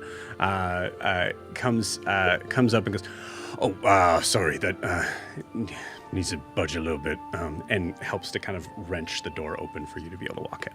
Okay. Help him push. Let me go. I can help. Yeah, let's have some fun. Go ahead and roll your first roll, please. I would say give me a strength roll. Okay, and remind me how I do that. Just click that strength roll. Okay. Yep. I do that, and I roll. Oh, it's there. Okay, I think I did something wrong. I'm going to do that again because I'm not sure what I clicked it twice and it changed. So I roll it once, and then it says trait roll, 5 hope, 1 fear. So I got a 6 with hope. Okay. Awesome. Yeah. Okay. Cool. I'm going to say go ahead and so I should have probably given you this beforehand. I would say you also have advantage because this bartender's helping you out. Oh, okay. Well, so if you want to just roll a d6 and add that to it. Okay. Okay, that's this. Roll that. Oh, it's going to make me do it again. I can roll again. There you go.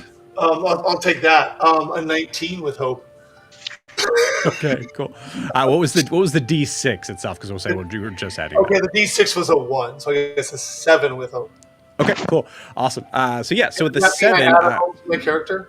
yes, it does. Okay. So also just for clarity for everybody, make sure you have 2 hope on your character sheet right now.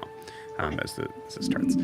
So now Ethwin should have 3. 3. I'm going to say for sure, starting off, that is a fail, but a fail with hope. So as you're both trying to kind of open, my favorite way to start a one shot, as you're both trying to kind of like fight with the door.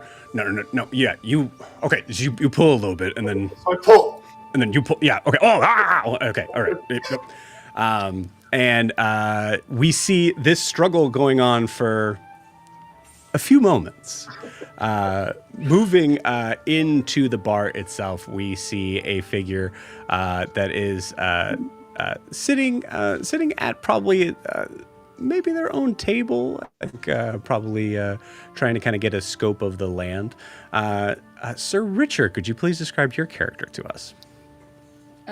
Sir Richard is this very old, pudgy, short, fat ribbits or frog person. He has a very distinguished, well-trimmed mustache. His armor is almost looking like bark, and if armor could stretch with how outdated and old this thing is, it's like he had to squeeze himself, and it is stretching, almost about to burst. He has a little lily pad leaf shield and a little acorn metal hat. Beautiful. And his full name is Sir Richard Leopold Ribbets Pollywog the 12th. Huzzah! Is this part of the name, or? He makes it a part. Incredible. Sir Richard, you see there is the bartender here kind of struggling with the door in letting in a new patron.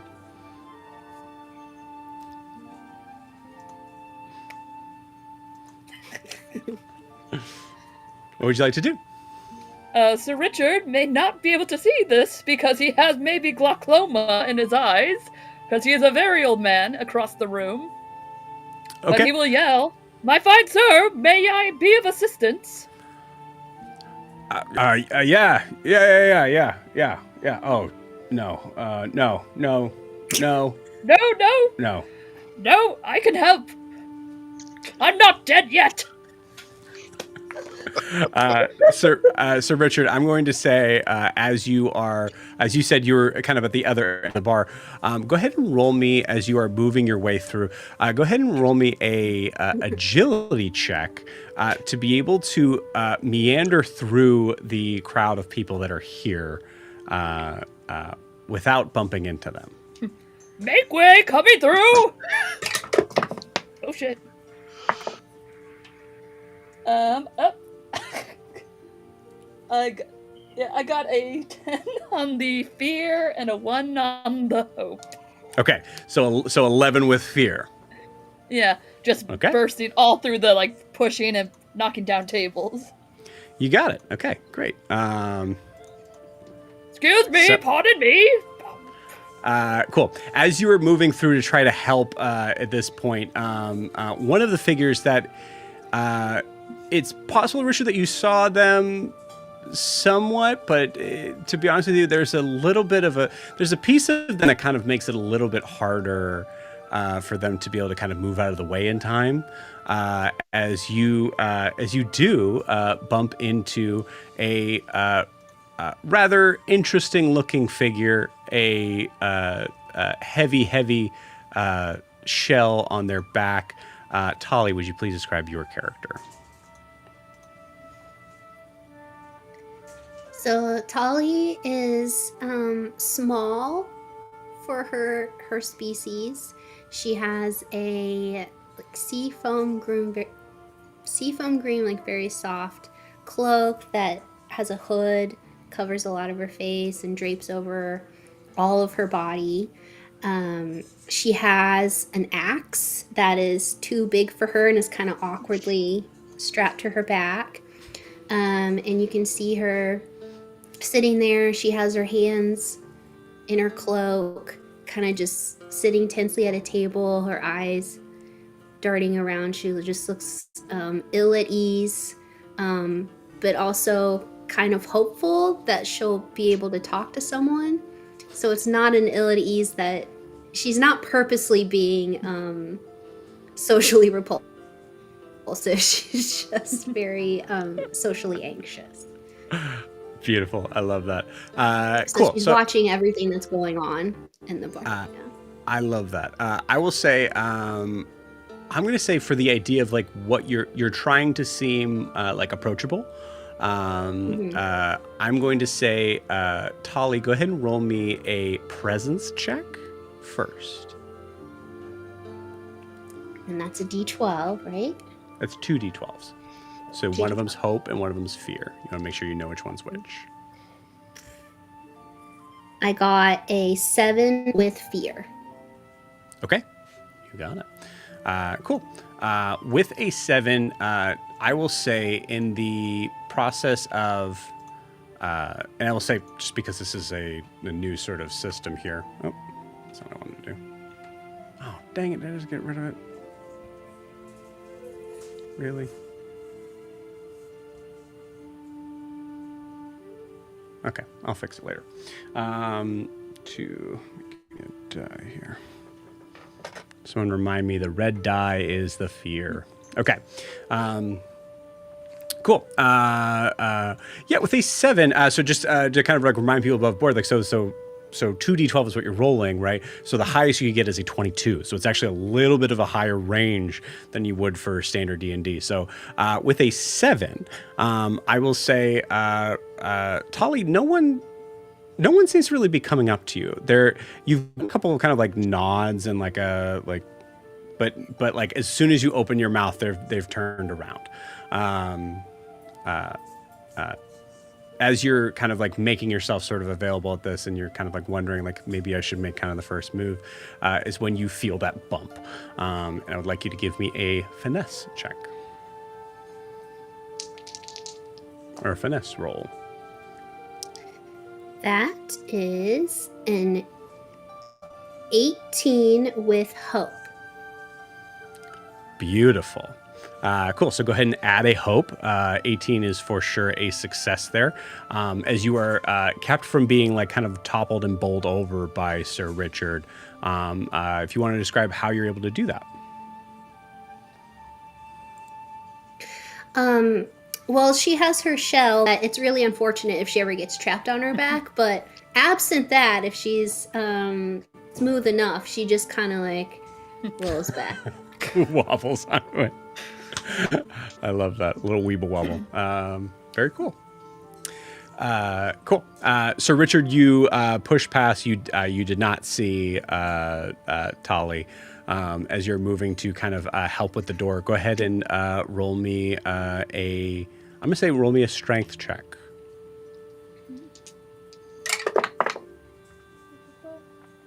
That is going to be 7 with hope.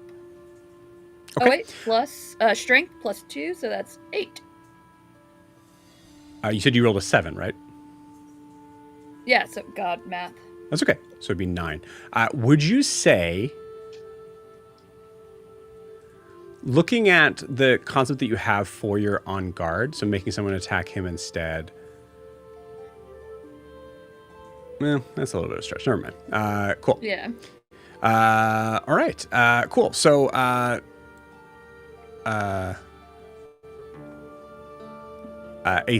9 is I would say is also not going to cut it. So I think in this regard, Sir Richard, if you want to tell me what it is you are kind of ripping off the wall, that's not the door. So Richard probably his horrible eyesight.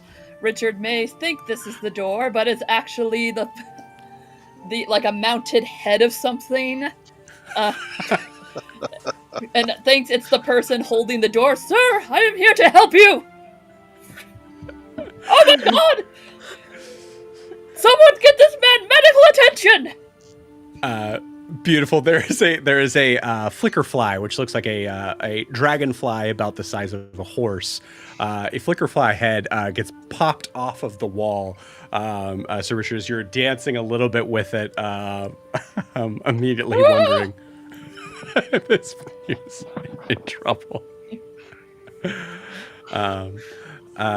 Cool. In this moment, we continue to kind of pan around to another sort of side of the room. We start to hear a couple of strange sort of like barking sounds. You see the bartender is currently while trying to deal with Sir Richard now at this point, leaving Ethwin at the door, is also hearing that bark. Is someone letting a dog? What? Who is that? Thaddeus, would you please describe your character for us? Yes. So Thaddeus Daggerheart is a simia. He's not a big ape. He is about a little over 2 feet high. He's got a gray beard and a gray mustache. He wears a green outfit with a red cloak. You can see his tail sort of swinging up at his back, and on the ground next to him is a dog that you would normally consider small, but given that he's not very big, it's actually a big-sized dog for his size. It's a little corgi named Archibald, or Archie, who is clearly annoyed by all the noises around him, and I think is trying to warn Thaddeus that something might be happening. Beautiful. Because I love the kind of crazy antics at the beginning of this, and this is Daggerheart, and it seems like it's very open sort of thing. Thaddeus, I would like you to decide for me, does Archibald talk? He barks, and he barks quite a lot, but he doesn't talk. Beautiful. I love it. Cool. Archibald is currently just continuing to bark now as the bartender is trying to look for where Archibald is, where this sound is coming from. I'm going to give you an option here. Would you like to roll to convince Archibald to shut up, or would you like to roll to try to hide Archibald? I'm going to say that I'm going to try to shush him. Okay, beautiful. I'm going to say you have advantage on this based on your kind of time spent with him. But I would hope so. Yeah, absolutely. But I would say I believe that is a presence check. Okay. So you can go ahead and add a d6 to that. Advantage to that. That is a 20 with fear. Okay, incredible. Cool. Yeah, what do you say to Archibald? That for sure succeeds. Yeah, no, so he'll be like, shh, silent. And actually, somebody's now behind me looking up, trying to figure out what was wrong because he was sleeping. Yeah. Those who are familiar with side eye, which is something that corgis tend to give you, I got a message one just now. I love it. Yeah, you hear this little, and then immediately kind of ducks under the table as the bartender at this point, whose name is Click, is now sort of scouring, kind of like looking between tables, but you're able to, you see him kind of like move between your legs to a spot of like just under your cloak to be able to kind of hide themselves. Cool. Ethwin, there has been enough room that has been made at this point that you're able to probably sneak your human frame through. Sounds good. Sounds like I might be the biggest person in the room. It's possible. Okay. I think Sir Richard might be relatively pretty big, no? Squatty body. Think like Danny DeVito. But smaller. That's perfect. I can see this. Okay. I love that. Incredible. So squatty body. Squatty body. I love it. Cool. So as Ethwin, you make your way in through the door. What do you think has brought you here? Would you say that you're and obviously, feel free to be as open as you want to be on this. Would you say that you're a local here, passing through? I am probably looking. I probably live deeper in the woods, and I've heard about the incursion into this village, city, whatever the roots are, and I'm kind of curious about what's going on. So I'm just going to check out why. Yeah, I like why? it. What's going on? How are the people here doing? I'm not a let nature take you all and drink your blood type person, but I'm also not a cut down the tree person. I'm like, can't we all be nice to each other? Humans live like town like be with the forest. Can't we be here? Yeah. So yeah, I'm probably coming in to see what's going on with that. You got it. Go ahead and give me an instinct roll. This would be like kind of a sense thing to be able to kind of get a gauge on the morale and who is. And I'm going to and no other roll. Oh wait, I did it. No, I didn't. I haven't rolled it yet. Okay, so now I did it. Ooh, critical success, 20. Nice, cool. So with a critical success, you can add a hope. You would reduce a stress if you have one, which I know you don't. Add a hope to my score, or add a hope to the thing. Add a hope to your character sheet. Oh, I will then. I like those. I want to use them later. Okay. Very nice. Okay. So yeah. Cool. Yeah. So you're just kind of scanning the room, trying to kind of get like you said, like. Is there anyone who sees like there's a problem?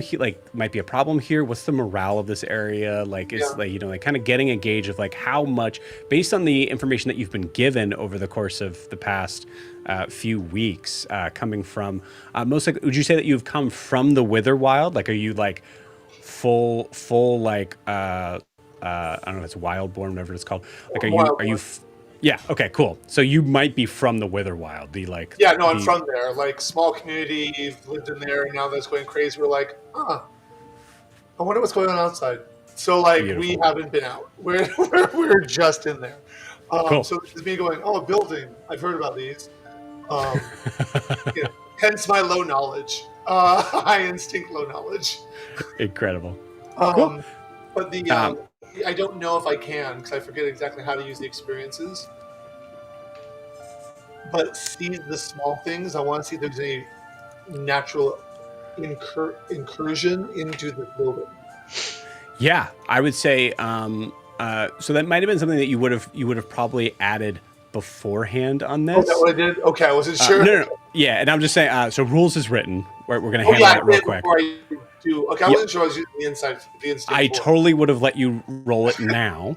Okay. Right? But you also got a critical success, so there would be very little reason. So I think, on top of that, what we can say in this point is like you're looking at something very specific, and I'm so sorry. Tell me one more time what that was. Oh, the sees the small things. I usually see... I didn't even know this was your game, but the plan, what I had written for sees the small things is finds nature in the smallest of places as it tries to find its way back through the shell of civilization. So do I see any, I didn't even know what you're going to write about, but curious if there's are roots coming up through the floorboards? Are plants blooming from the walls? Are things happening here? Incredible. Cool. So for Greybow, walking in from the town, what I will tell you is that it looks like there was probably some settlement areas that were kind of on the edge of the Witherwild and are now fully infested by the Witherwild that are now long since abandoned. However, the bar itself still seems to be relatively intact, albeit there's less people to be able to kind of fix it up. And eventually, unless something changes, the Witherwild will take over Greybow. Okay. So that's what you know as far as the nature stuff. You rolled a critical success. I'm going to give you a ton of stuff. Okay. You also notice there are a couple of figures here that are human. And in this case, I don't know if this is necessarily true, but it is for this one shot. I'm going to say that most of the Havenites are human. As you see some figures that seem to be in some kind of soldiery sort of armor, that both seem to be kind of quietly sort of sitting in a corner, sort of talking just to each other. And I'm going to say, as you notice that, you also notice a figure that you don't really see very much in the Witherwild. A Dracona. George, you please describe Pello to us. Sure. So Pello is a kind of short for Dracona species, kind of covered in these reddish rust scales. Wearing what he's wearing is kind of a mix of things that are very, very nice. So if you look at maybe parts of his attire, like his jacket or maybe his shoes or something. Sorry, George, you can pause just for a second. EV Mux does this thing every once in a while where it shoots the volume down and then it comes back up. So, sorry. Should be good. All right, yeah. So like I was mentioning, so some of his clothes is a mix of new and old. So his jacket probably looks really, really nice and probably a higher end jacket. But then if you notice, kind of the layers he's wearing underneath are a little bit ragged, a little bit used and worn. So it kind of is odd that he's kind of wearing these really nice, almost designer clothes alongside these kind of rags underneath it. And kind of able to blend in a little bit just because of his stature, so probably doesn't call too much attention to himself. But I'd imagine he's kind of looking around the room, not necessarily at the commotion, but trying to see who might be distracted by the commotion. So his eyes are kind of gazing elsewhere. Okay. Beautiful. I love that. I'm going to say, Pello, go ahead and give me a instinct check. An instinct roll, please. All right. So that's a 10 with hope. Actually, okay, sorry, cool. It's a 12 with hope. 12 with hope. Cool. Go ahead and add your hope die to that. Also, Yeah, no, that'd be probably a stretch. Okay, cool. Cool. The 12, there is, I would say that is a success in that case. You see there are some of the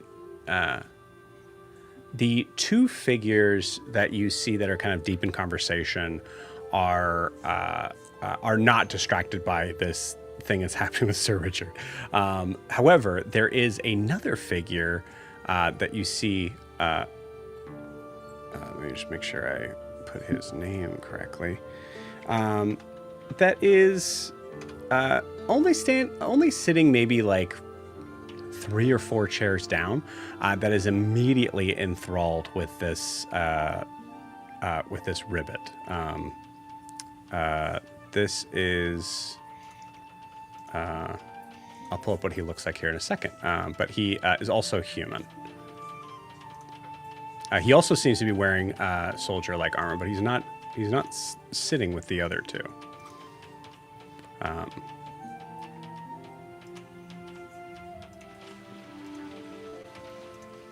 There you go.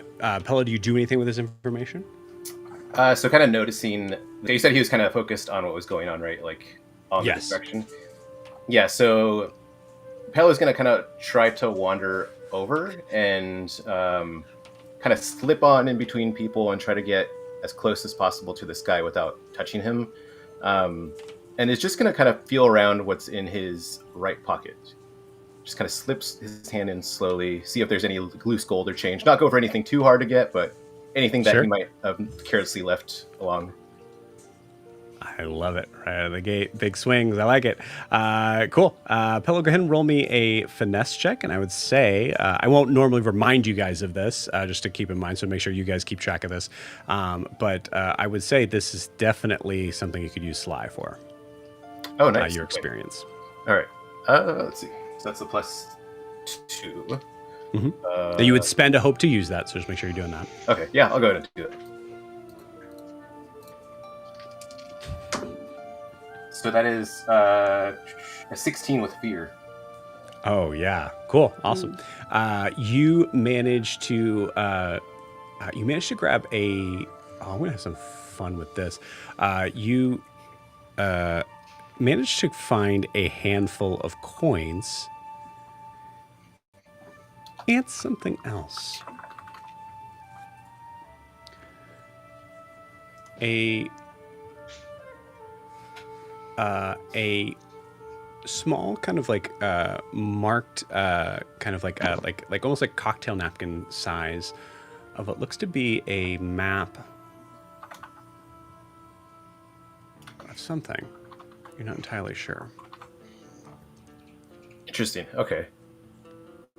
Kind of seeing that, Pillar's just going to kind of quickly stuff it in his pocket and back away slowly, pretending that he's more distracted at the commotion now.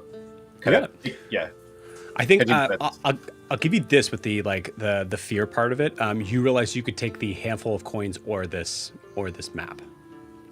Okay. But not both.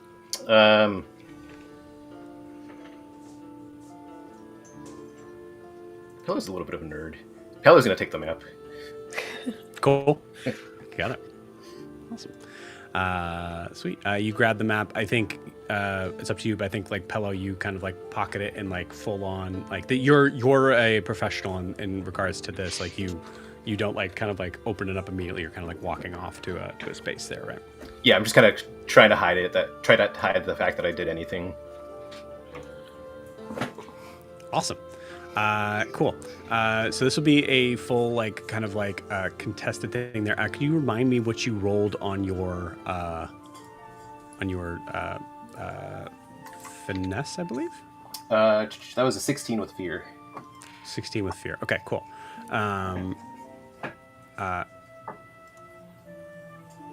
Ethwin, you saw that.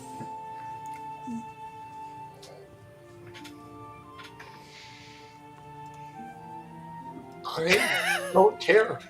I mean, honestly, yeah. No, it makes sense. I probably noticed that there's. I forget what are they called in this world again? Trackle? Havenites. No, the Pello.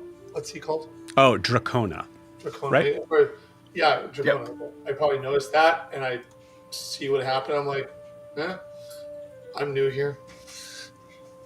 Just not why I'm here. Whatever. He can stick his hand in one of my pockets. He won't like it. Beautiful. As Pello, as you kind of like come back to your seat to like kind of take a moment, like kind of take a quick glance at the map here.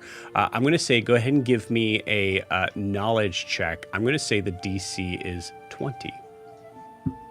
Oh, damn. Okay. Let's just check if we could do anything.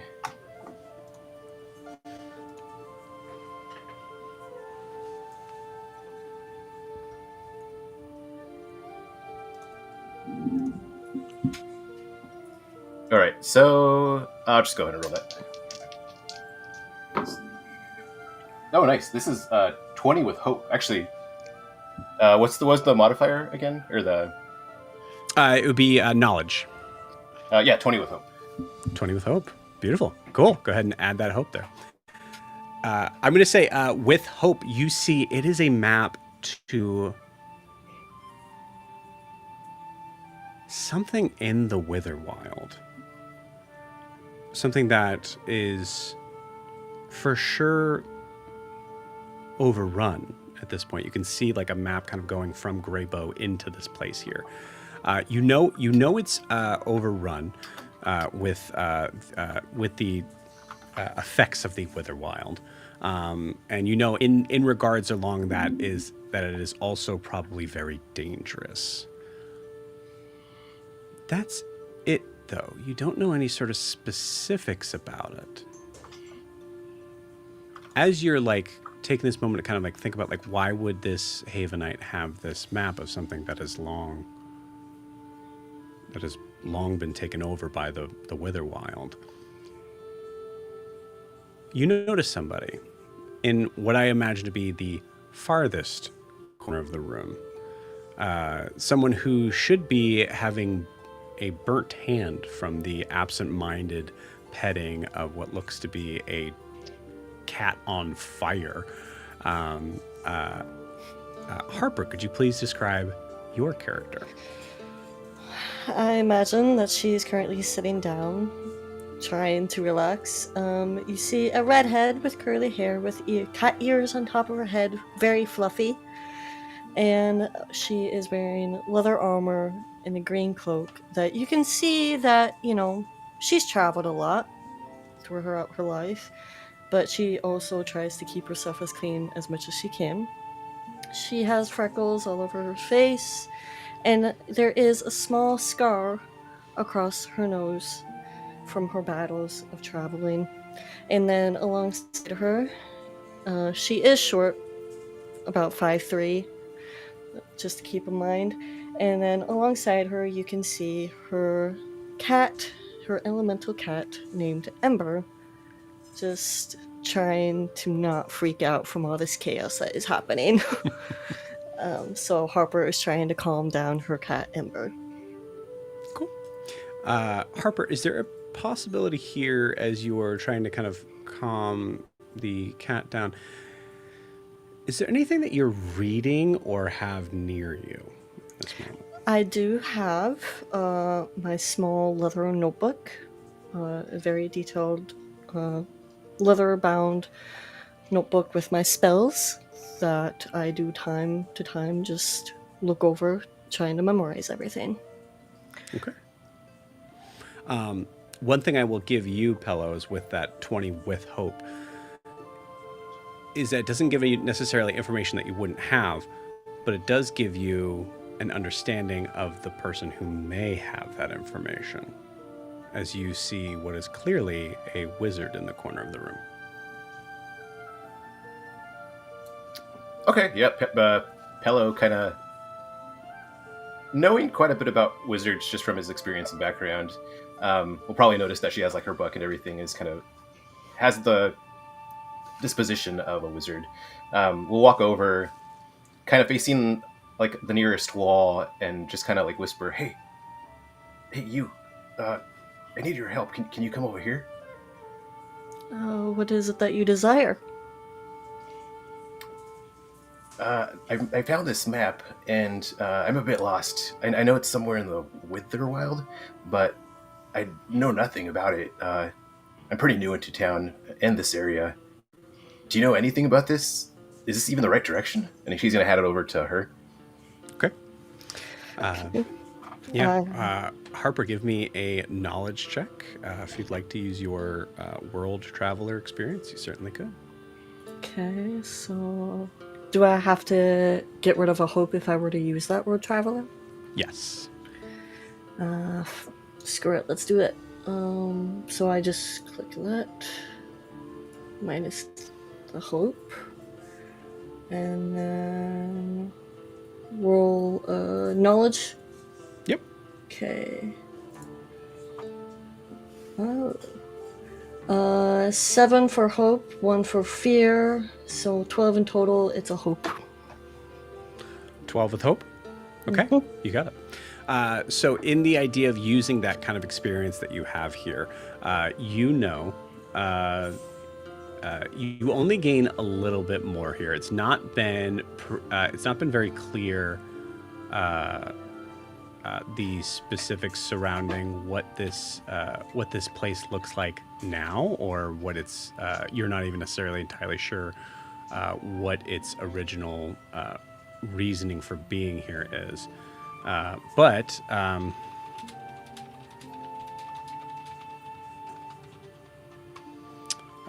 you know the name of the ruins was an old village called Vermore Hollow. Okay.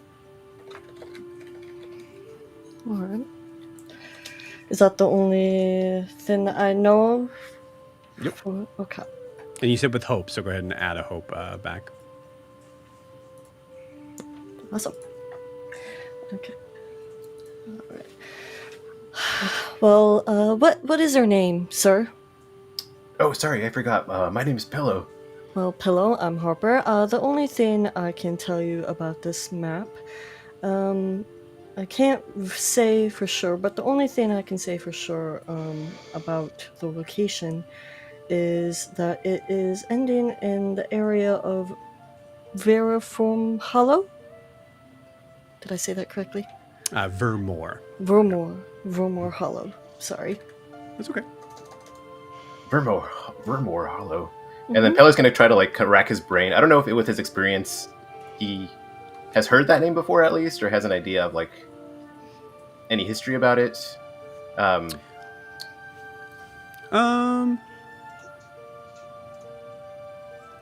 I'd say with the role that you gave on it already, I would say that you are aware it's a ruin, aware that it's completely overrun by the Witherwild, which again, for point of reference, basically it's a forest that is gaining ground in Fanewick,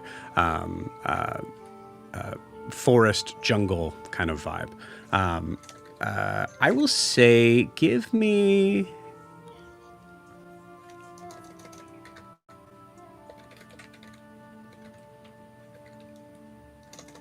I'll say, go ahead and give me another knowledge roll for something specific. I'm going to say the DC on that is, because you succeeded on the last one, I'm going to say DC is a little bit lower. We'll say DC 12.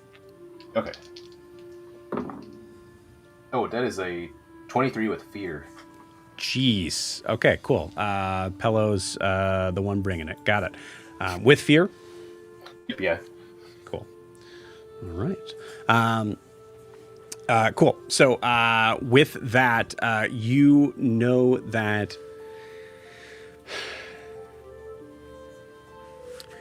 one of the reasons why this place was abandoned had actually very little to do with the Witherwild, as it was one of the first places east of Haven that shared a patient zero of the serpent sickness.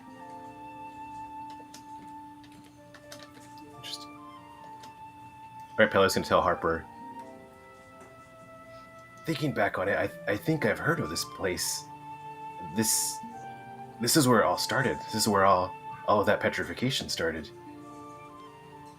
Now thinking about it, does make sense by the way that it looked from my past travels. Do you think there's any people still there? Do you think everything's gone? Well, from my last trip there, I don't quite remember a lot of people. I have a question to ask, Joe. Sure. How long has it been since that was overtaken? Like, I would say probably about 6 months. 6 months? Okay. So it's been a while. Okay. So it's been about 6 months. So I don't believe there will be people there except people who are looking for something. Which would be odd. So no, I don't think there are people there. Why do you ask? I don't know. I just wonder if there's anything of value there, maybe that is no longer of need to the people who used to live there. But I don't know. Maybe it would benefit us a little bit if you could look into it a little bit and get something that might be sellable and of use. I mean, if it's been a long time since people been there, they're probably rushed out of there and left behind their valuables. So, I mean, I wouldn't see any more harm about looking around. Joe, can I... Yeah. Upon hearing the word sellable, my family are merchants. I'm always looking for a good deal. Can I try to start listening a little bit closer to this conversation that's taking place a little bit away from me, maybe on the other side of the tavern? I think in the interest of building the one shot and moving the story forward, absolutely. I was thinking the same thing just because they're talking about the Witherwild. Like, do I recognize what I they're like that. talking about? Yeah, you guys try to like find space like a little bit closer towards this conversation. Yeah, I like it. Yeah, Pelo, as he's getting excited, is probably talking louder and louder. He's like kind of speaking out on the... Be quiet! Getting excited about the prospect of gold and the history of Yeah. things. Beautiful. I think Tali, you I will tell you, no one's helping Sir Richard right now. Dear Lord. He's still wandering around. He's with still that, like with that head in his hand. I think there's a good chance that now, Sir Richard, you're thinking this figure's trying to maybe dance with you. Can I try to help Sir Sir, Richard real quick? Because I feel like Harper's getting annoyed with all this chaos happening. I would just say possibly. I'm going to give Tali the spotlight first. Okay, though. yeah, Tali, go ahead. Sorry. Yeah. As Sally's been anxiously looking around, obviously Sir Richard is making the most commotion. And it's both stressing her out, like it's like secondhand embarrassment stress out. But so she really wants to go help Sir Richard to put all of us out of our misery. So she does get up out of the table and approaches Sir Richard kind of timidly from the back. And she taps him on the shoulder from behind. And she says,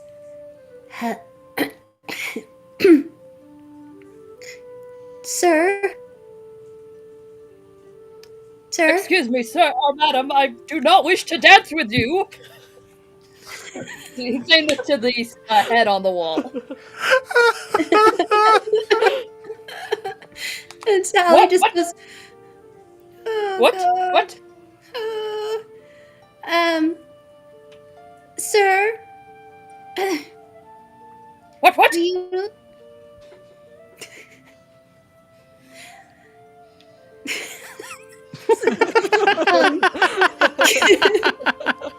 Sir, can I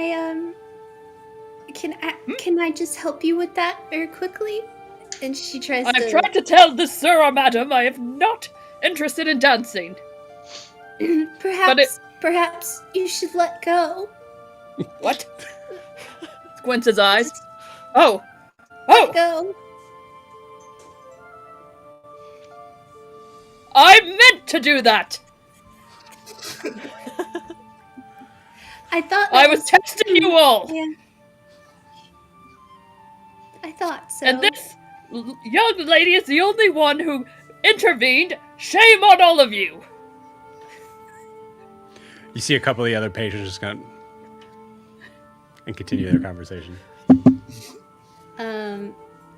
But now Tally has actually made a connection with another being, so she's not leaving. As weird as this interaction, terrible as it is. So she stands there, just kind of hands in sleeves. What is your name? Sir? Well, it is a breath of fresh air that somebody here has manners. I am Sir Richard Leopold Ribbit Pollywog the 12th! Huzzah! Tally laughs. Well, that's a delightful name. I'm Tally. She holds out her hand. His tongue reaches out and wraps around and shakes it with his tongue.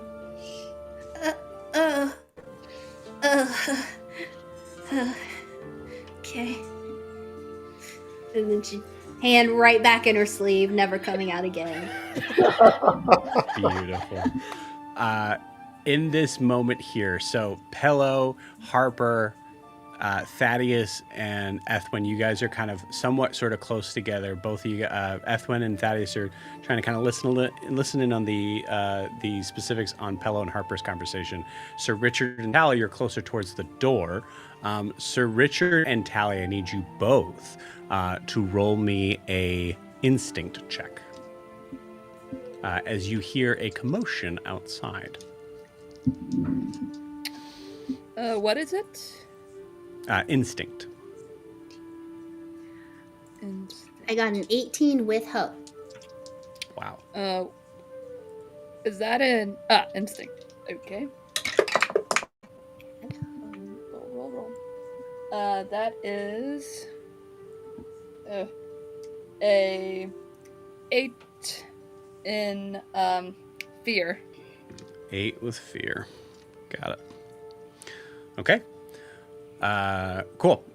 So Richard, you hear there with an 8 is enough to be able to hear that there is a commotion, but it's kind of hard to tell exactly what it is. The door itself is actually kind of has now kind of pretty much just busted completely off of its hinges and is now kind of like leaning against the kind of doorway.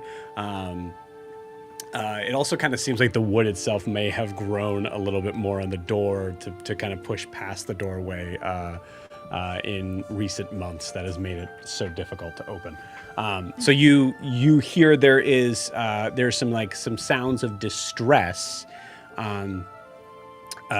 Tally, you hear a specific voice say, "No, please, no, not my."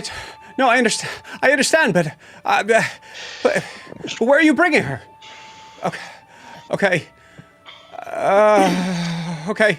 And you hear footsteps of the hard concrete. Oh, we lost Rachel. I yelled and I lost Rachel. You hear hard footsteps coming towards the door.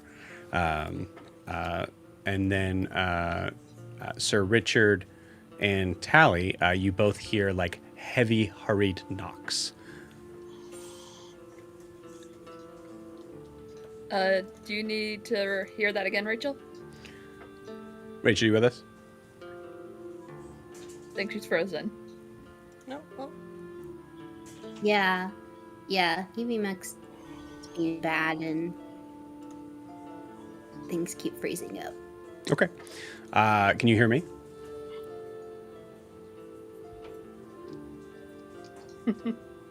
We're going to move along. If it pertains to the thing, basically, you hear hurried knocks as someone is on the other side of the door that you heard. It sounded like a feminine voice that was distressed. You heard I can hear you heard now. the words. You heard the words, "My daughter." But it just keeps freezing. Weird. Yep, I would probably reset either computer, router, internet. Did Sir Richard hear all this, or just the knocks? You can hear the knocks. You heard there's some sort of distress, but that's it.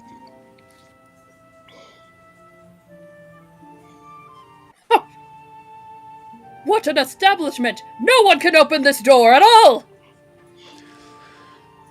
Please. Richard's just gonna... Never fear! Sir Richard Leopold Ribbits Pollywog the 12th, Huzzah, is here to help! Okay, that's fine. Can you open the door? Yes, yes, yes!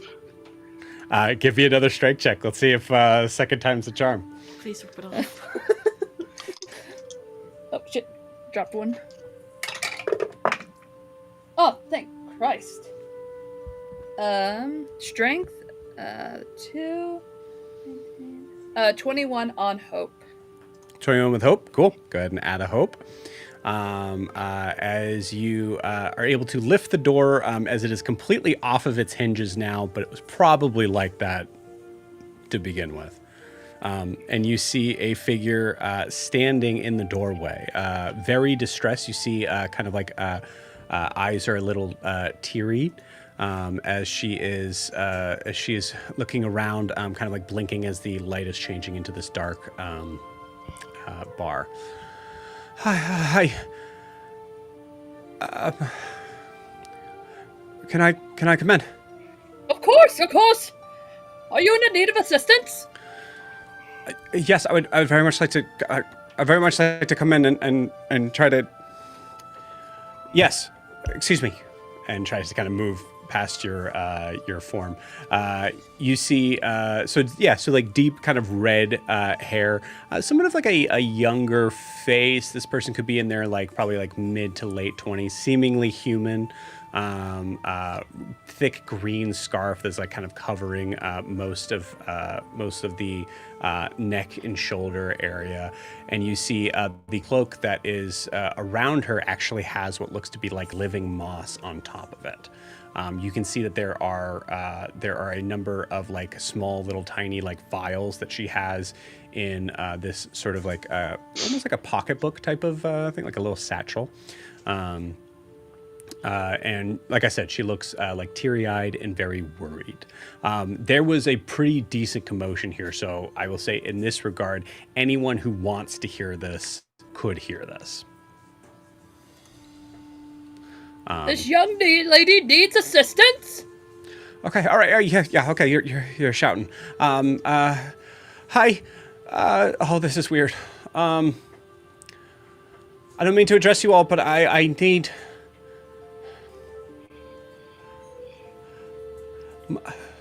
My daughter is sick, and I need help. Edwin stands up and walks over to her. Okay.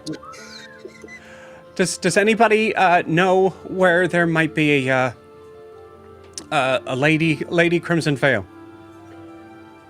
Lady Crimson Fire. Can I get up and walk over to her? Yeah, absolutely. Did you say what her name was? She did not. May I know your name? Oh, yeah, sorry. My name is Mira. Okay, Mira. What is the dire need for this Lady Crimson Fire? Your daughter is sick, correct?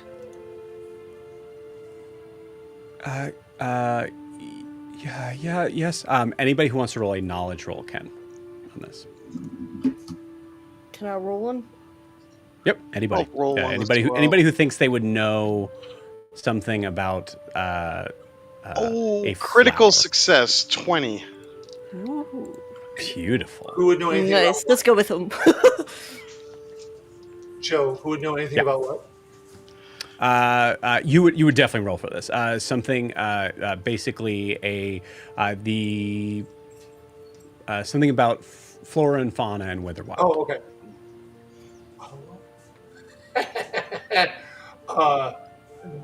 -1. How? Oh, wait, no, I There's rolled the right. It can't be rolls. -1. I'm sorry. There it is. Sorry. It is 19 with. Oh, it's a critical success 19. Okay, nice, cool. So go ahead and add another hope, and then I gotta use these, clear any okay. stress. Yeah. Same with Thaddeus, by the way. Anybody who rolled with hope, you can add did anyone get with fear? Oh, hold on. So, can I roll with knowledge? Yes. So anybody can roll with knowledge that thinks that they would know about flora and fauna in the Witherwild. What would that consist of? Would that consist of my world traveler? Sure. Yeah, it makes sense if you want to spend a hope for that. I need to spend a hope for that. Come on, please. Holy shit! 12 hope, 3 fear, plus 4 is 19 with hope. Okay, good job, guys. Yeah, all you guys are pretty much aware of what this is. Cool. Did anyone roll with fear? Raise your hand if you rolled with fear. All you guys rolled with hope? Incredible. And we gain a hope. Yep, Right? everybody gains a hope for that. Very You nice. get a hope, and you get a hope.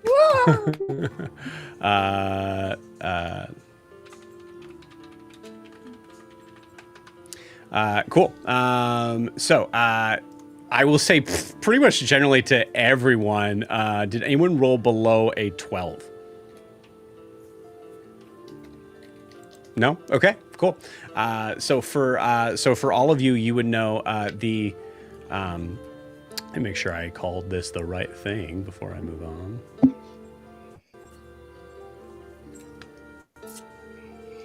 The Crimson Lady's Veil is a very interesting, extremely rare flower that only blooms in the spring. The interesting and good thing is that it's been the spring for the past 2 years. It will bloom red for every 10,000 white flowers that bloom. So it is an extremely rare flower. But for those, yeah, because you all rolled crazy high.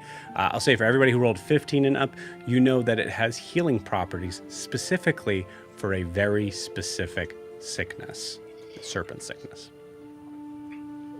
Question for you: is the 1 in 10,000 stable? Because I'm just wondering if we've been locked in spring for that long, are things blooming more quickly too? Absolutely, yeah. So even though it's 1 in 10,000, it's 1 in 10,000 happening rapidly. Yeah, I would say rapidly is in like they're still pretty dang rare. Sure. But they're not like plucking one doesn't mean that's it for the season. If that's what Okay. you're asking, maybe. Yeah, basically, yeah. Like, is there a chance? So, okay. Have I seen? Like, are there fields of them? Do they grow by themselves?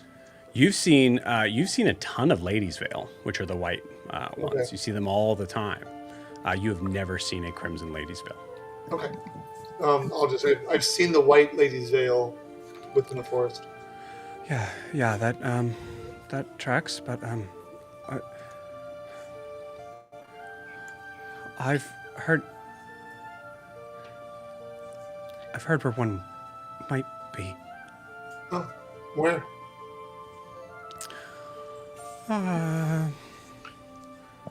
Firthmore Hollow. Am I familiar with that name? Yeah, you would be. Okay. What is that? Does it scare me? Do I know? Like, what? I would say you're from the Witherwild, so the Witherwilds themselves you know to be dangerous, like regardless. You know that Verthmore is overrun by the Witherwild.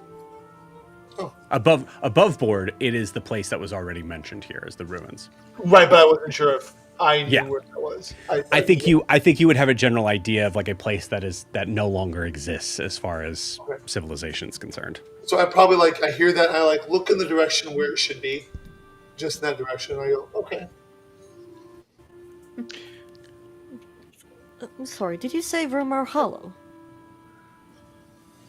Yes.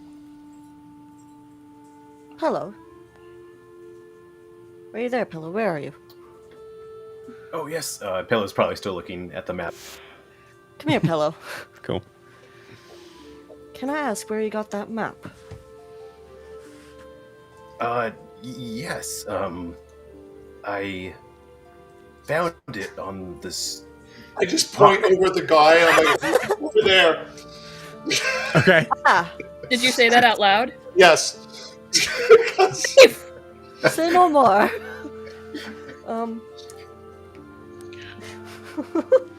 As you point out the guy, he rolled high enough to know that you're pointing at him, but doesn't know why. Okay. Yeah. What's I up? look over, I'm like, you have a very nice cloak, sir. And I turn back to Harper. No, I don't. Whatever it is crossing man- your right shoulder. Yeah, I like it. This viney man has said that this one has stolen something from you. The word Okay. stolen never came out of my mouth. It's literally. You say that, and you see this figure go, "Oh, that's not," and looks at the other two guards who are now, or the two Havenites that are now looking in that direction. You see them both stand up. You just had to say something, didn't you? What are you talking about? I've been here the whole time. In this corner. Pello, roll me. I'm gonna give you a choice. Roll me either a.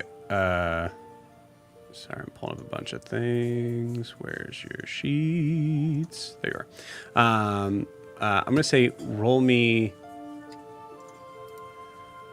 either a presence check or an instinct check.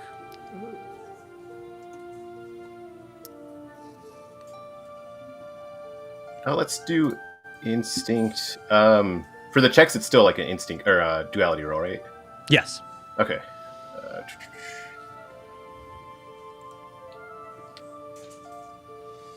No, I can't do that right now. That is a 15 with fear. Okay.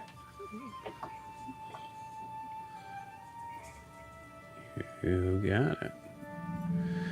15 is good. So you're doing instinct? Yep, instinct. Great, cool.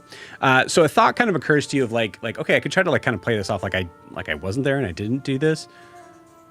But he doesn't seem concerned that I stole from him as much as he's listening in on this conversation.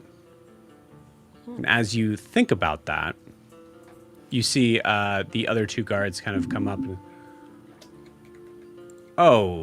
is that the map that that's the, I must have dropped that. And comes walking over to you. Thanks for finding it for me. I appreciate it. And extends a hand out. Pello trying to get away from him will probably just say, oh, you're welcome. Here you go. And then hand it back to him. It's okay, guys. Just dropped it. You see the other two guards kind of like mumble and like grumble a little bit and kind of like sit back down in their chair. Can I ask him where he found that map? Yeah, go ahead and ask him where he found that map. Sir, what's your name, sir? Well, first off, you don't address me like that. I'm a Havenite. Oh, well, my apologies, Haven Knight. I just have a question, if you don't mind. Yeah, Bran. So I happened to take a peek at that map, and I've recognized where that leads. May I ask where you found that map?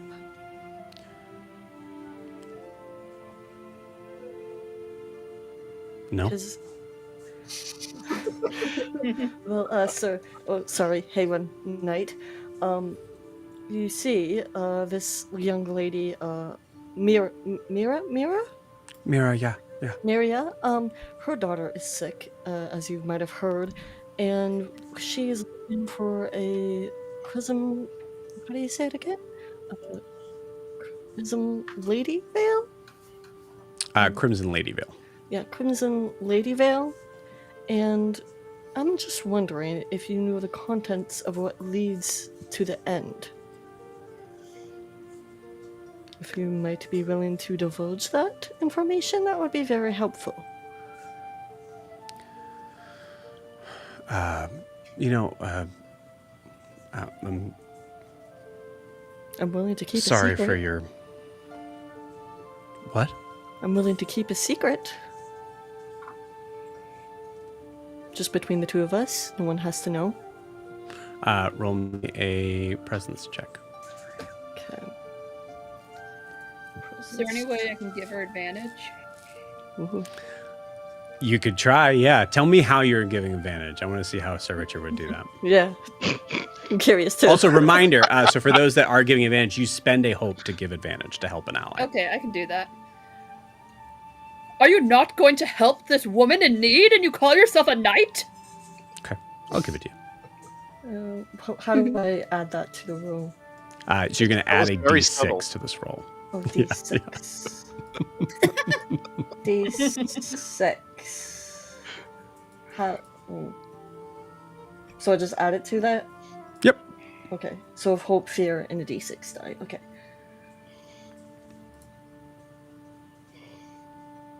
I hope I did this correctly. Hope is 12, fear is 8, and then the D6 is a 3 plus my, what was it? Presence is plus 1, plus your which presence. equals a 24. 24 with hope. And or it's fear? hope. Hope. Hope, cool. Awesome. Cool, go ahead and add a hope. You see the start of the conversation goes like, listen, I'm sorry for your daughter, but there's a lot of people that are sick back home too, and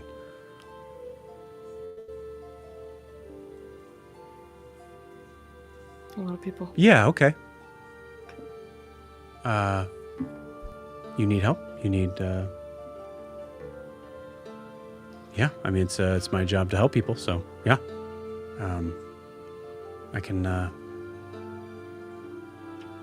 get you there. My resources say that there may be that exact flower resting there. Okay. Are these your friends? And I think kind of like motions to the people that have started to kind of like slowly come into this scene, which I just imagine is all of you guys. Just like peeking their heads in. Yeah. Over Hopper's shoulder. As we've all moved closer, I think Archie sort of like comes out from under my cloak, and he's very friendly. So I think he walked up to Mira and sort of jumps against her leg, and noticing that she's clearly uncomfortable, tries to sort of greet her and maybe provide some comfort. Beautiful. I love that. I'm gonna say, does Archibald have a his own sort of like I know he has his own stat block thing. I'm trying to see if he has.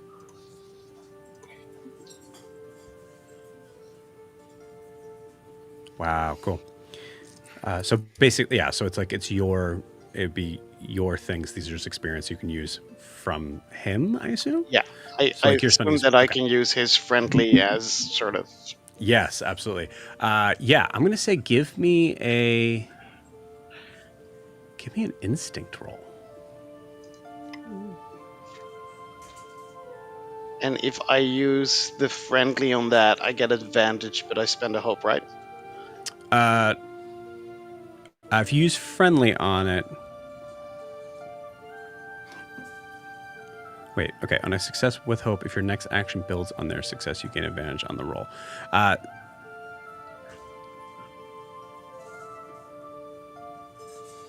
So first you spend a hope to add that experience. Yeah. And if that succeeds with hope, your next action would be given advantage on top of that. Okay, wait. So it's a so it's +2 because that's the modifier. Right. Yeah. Okay. That is a 19 with hope. You guys are killing it. Incredible. Well, that's interesting.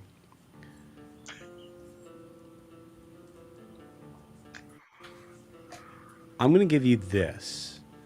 So first off, take that hope. You notice that as Archibald kind of comes up to Mira, and you see Mira kind of like pet Archibald. Oh, lovely dog. What's his name? His name is Archibald, but we all call him Archie. Archie. That's lovely. You see Archibald doing something weird. You see Archibald kind of like cocks his head a little bit at her. And I will give you I will say to add on top of that roll, to go ahead and give me an instinct roll with the advantage, because you're building on top of that roll. Okay, I'm, in addition to the advantage, gonna spend a hope and use my observant skill. Okay. And add that as well, just because I want it to succeed. So let's hope. Okay. This is a high DC. I'm going to say this is a DC 20, but this is cool. Also 26 with hope.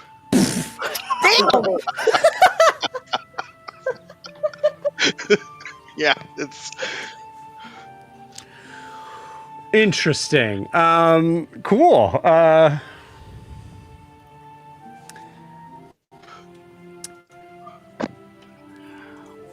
Mikhail, I'm gonna actually message you something on Discord.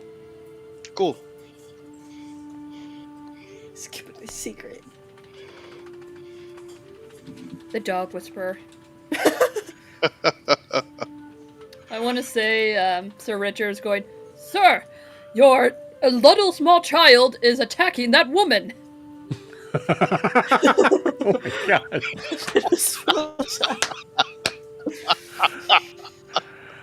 He has negative to perception. He is almost blind. I'm just gonna say, Sir Richard,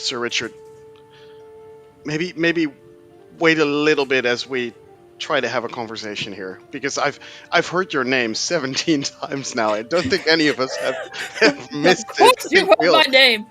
Everyone has heard of Sir Richard Leopold Ribbit Pollywog the 12th. You hear from the back room.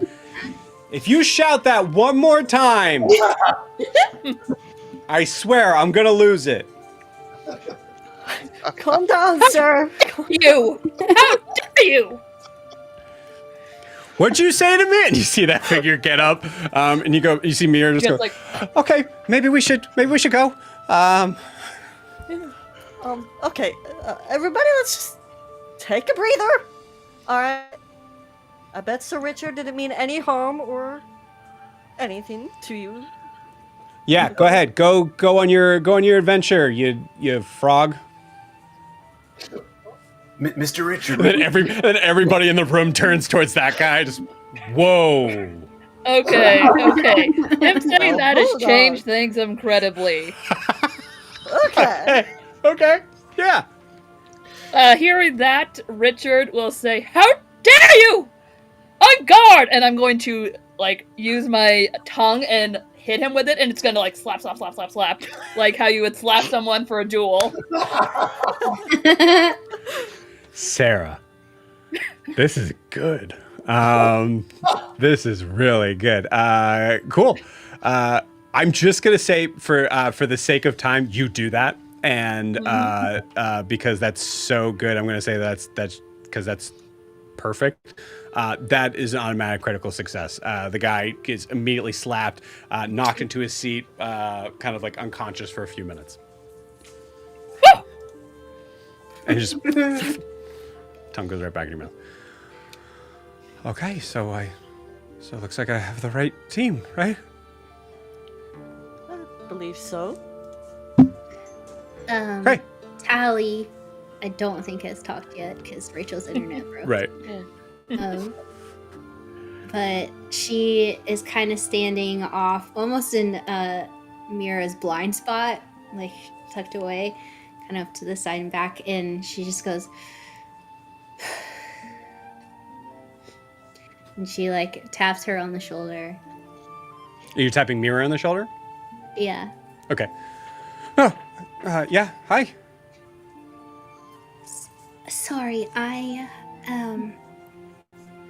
can help you and your daughter.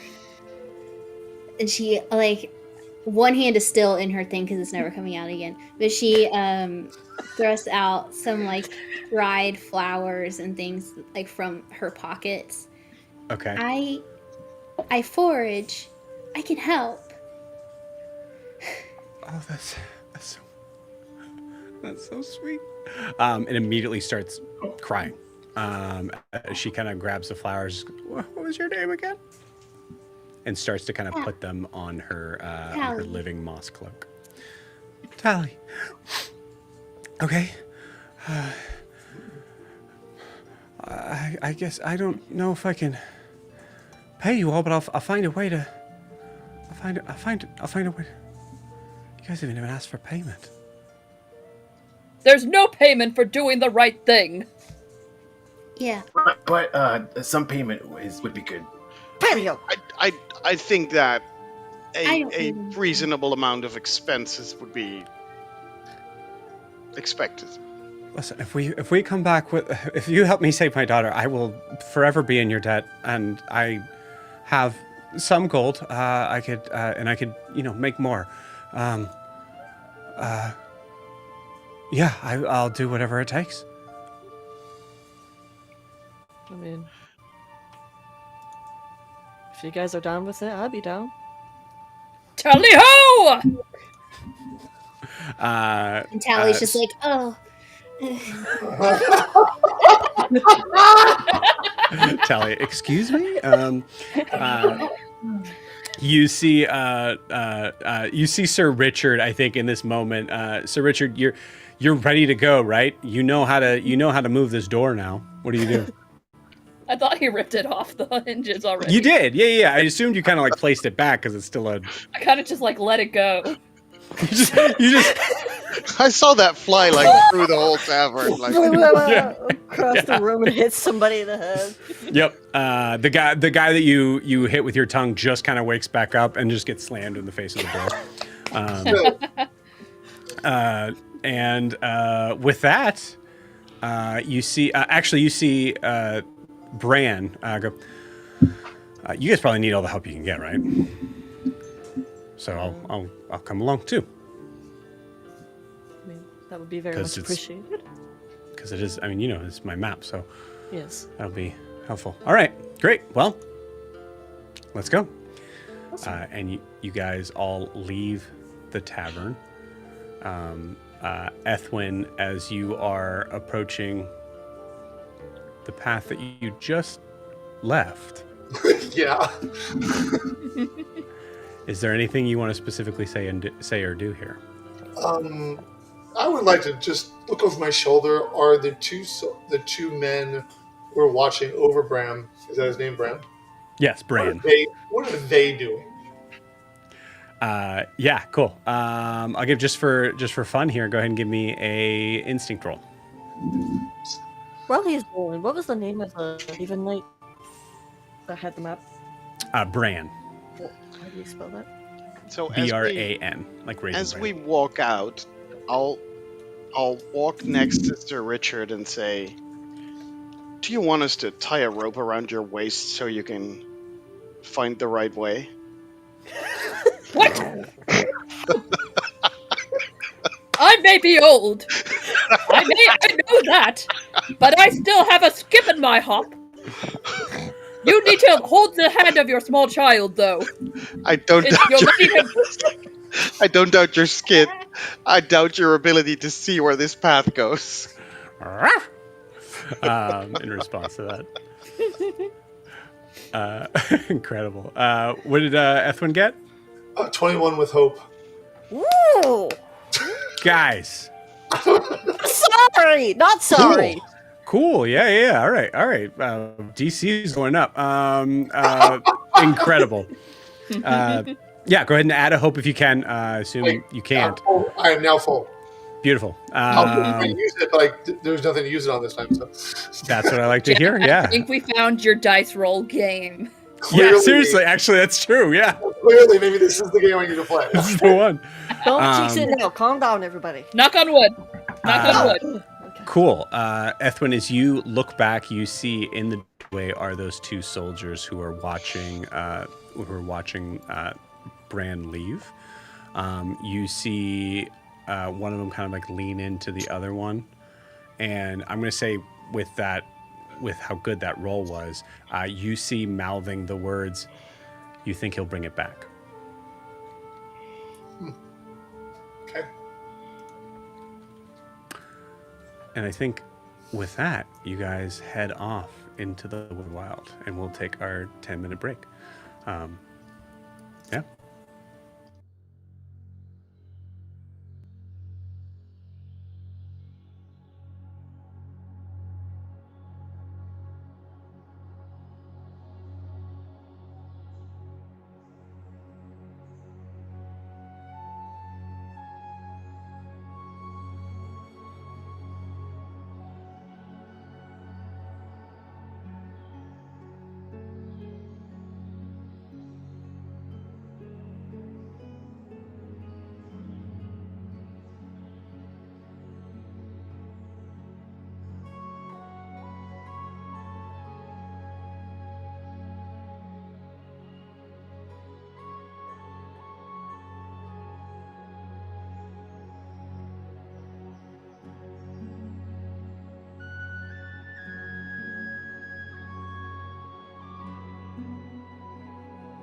All right, welcome back. So, as our newly found friends and heroes travel further into the Wither Wild, some maybe for the first time, I would like something that I don't think is necessarily listed here, but would be a good thing for me to know. I would like a marching order. Oh, what? Marching order, basically who's in front, who's... I would say either me or Ethwin, because we seem to be the most familiar with the area, right? I'm probably familiar, but given that everyone just jumped in to saying, "Yeah, we'll go in there," Edwin kind of holds back a little bit, like, "Where are you going?" I want to see Cool. the. Like, he's not afraid to go in. He just came out of it. He lives there. But he's like, "Y'all want to jump in? Okay, well, where are you going? Let's see where you're going. Who? Pello should lead. He has the map." Actually, Bran has the map, Oh, technically. Bran. Oh, then Bran should Yeah. lead. Then Bran should lead. He has the map. Bran should lead, shouldn't he? Yes. Yeah. Mm-hmm. Allie's in the very back. However, So Edwin will be right behind Bran. Okay, I like that. Cool. So we'll do this. You guys put my NPC in the main line of fire, huh? Uh-huh. Meat shield. I wouldn't mind being at the end if it means protecting everybody. Oh, actually, I need to put this but back if you're a up. squishy wizard, you should be in the middle. Yeah, that's true. Sir Richard would probably be with Tally at the end. Pella's probably really excited, so he's with Ethwin towards the front, probably like right behind Ethwin. Okay, cool. Remind me, I'm gonna just add one more thing here. It's gonna be super annoying, but apologies. Yeah, I know.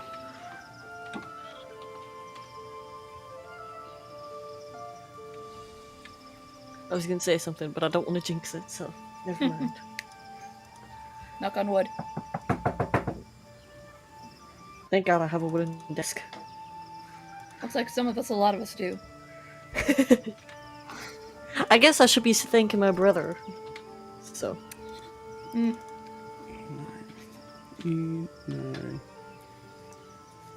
F1DF. Please watch your step and not try to step on my tail. Sir Richard, like, poor Tally. Sir Richard is probably giving his whole life story at the back. Tally Actually, doesn't. she would love that. So yeah. Yeah. And that is how I met my late husband, Sir Philip. My granddaughter, Gwynnie, says it's what the kids call enemies to lovers romance.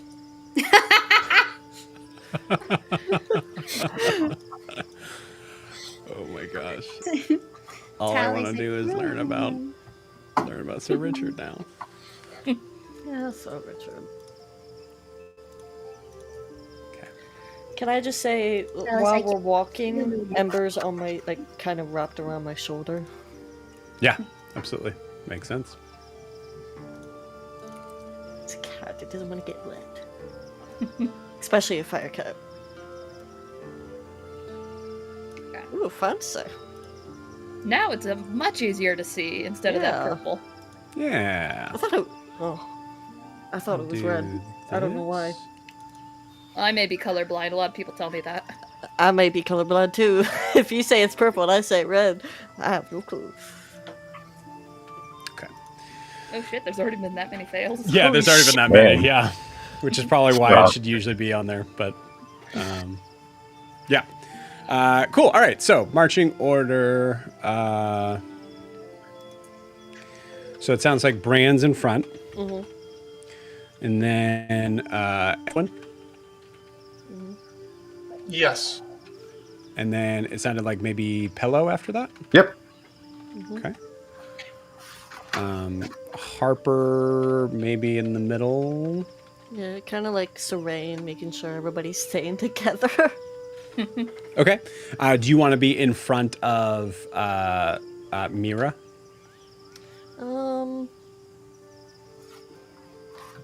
I'm getting a little vibe off her. Can I be behind her? Yeah, absolutely. I don't know. Something's just weird. And then I have Thaddeus, Sir Richard, and Tali. I think Tali, you said you wanted to be in the back, right?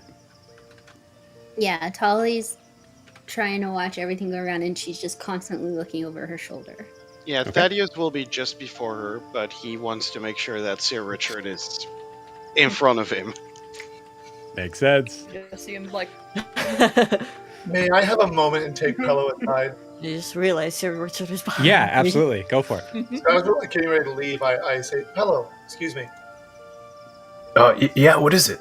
And are you a short? Your image looks like he's short, but I can't tell. Yeah. So he's a short Dracona. It's basically a kobold as a Okay, I'll Dracona. take a knee down in front of you. I said, just if you go looking for things, and I reach behind my ear, and a spider crawls out from my hair onto my finger, and I say, you probably don't want to go reach in my pockets because, and then he crawls into my pouches. It's covered in webs. My friends might get the wrong idea. And I stand up and I go back. Wow, are those coming from inside of you? Have a good day. And I just walk away. I love how this adventure sets out based on trust. Yes, 100%. Most adventures with Jack starts out with trust.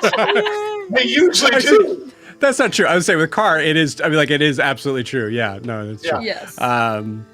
Who does have Everyone the trust nicest all armor? four of us instantly. Who has the nicest armor? I think Sir Richard has the heaviest armor. Correct? Or maybe Yes. Tali. Tali's Do both of you guys got- have the same armor? Well, I've got a 5 armor. I have 5 armor. I have 6. Yeah. Okay, that sounds like expensive armor. Okay, just curious. Yeah, mine is my armor. Just curious. Oh, my armor is 4, which is not good at all. I'm so sorry, George. That was so good. I just realized now. I'm assuming that was in character. That was not. Oh, okay. All right. I thought you were saying Pello, like, Yeah, who's got the George most is expensive just- armor here? Oh, it's thinking. That's just like Let it thought be, process. can you? Yeah. I will say kudos if you can take away a breastplate with sleight of hand. Yeah, that's a good point. Please Pieces do. of Sir Richard's. It's armor not on my leg. loose. It is like stretching, like he is barely fitting in this thing. If you, if you're able to get that, you deserve it. Incredible. Cool. All right, cool. So I think there's a little bit of like moments of like you guys just kind of like moving along. Ethwin, you as well as a couple of other people are trying to kind of like probably like look out for danger, but you're used to these woods. I'm going to kind of like align that a little bit more towards your character in this. Okay.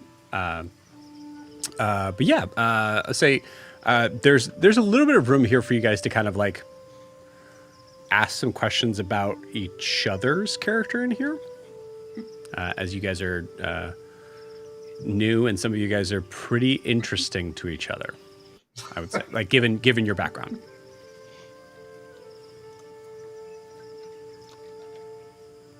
So we had a moment with Ethwin and Pello. Yeah, go ahead. Allie. So Thaddeus is in front of her, right? Maybe. Oh, no. Maybe. There he he is. is. There he goes. She's gonna look down at her hand. She has questions on her hand. I love that. Thaddeus, Yes. excuse me. Do you have any siblings? I have many siblings. And I have little brothers. 4 of them. Or well, no, Oh, that's wrong. I had 4. I have 3. And Did Thaddeus you- sort of looks a little sad as he says that. Oh, Oh. I'm sorry. I asked. No, that's okay. Why, Tally? You seem really nice. Why do you always apologize after every sentence? You don't need to do that. You're such just. You can ask us whatever you want to ask us. I'm so sorry. There's no need to apologize. You need to stand up tall. Stand with your back straight or as much as your shell can do. You need more panache. And she has one momentary freak out where she retracts into her shell. Oh no! Off the ground. You literally see the feet move into the shell as you walk. You guys need to hold up for a second because, I mean, she's in the back, so. I think Guys, as that happens, Archie will turn around and sort of try to see if he can look inside the shell to see where you've gone. Your little child is being very rude right now. guys, can we stop for a minute, please? Full corgi side eye to Harper. Yeah, sir. Don't Sir look at me like that. Sir Richard, that's a dog. What? Takes a closer look. Gets a lick on her face. It's like Yes, I knew that. I knew that. People call their pets their children, so yes, I knew that.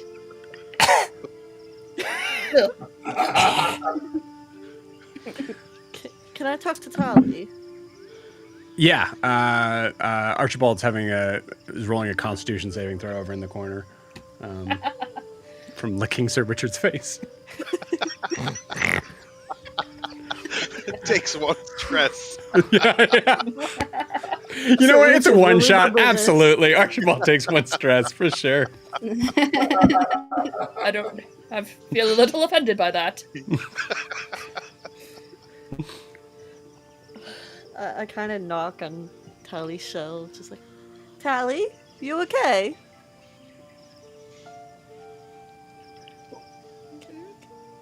It's okay. You can come out. No one's looking.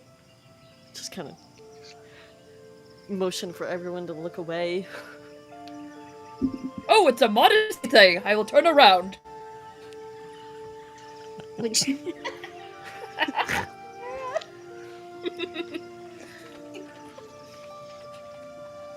So she's gonna peek out, and when she sees that everyone's turned around, she does like come out.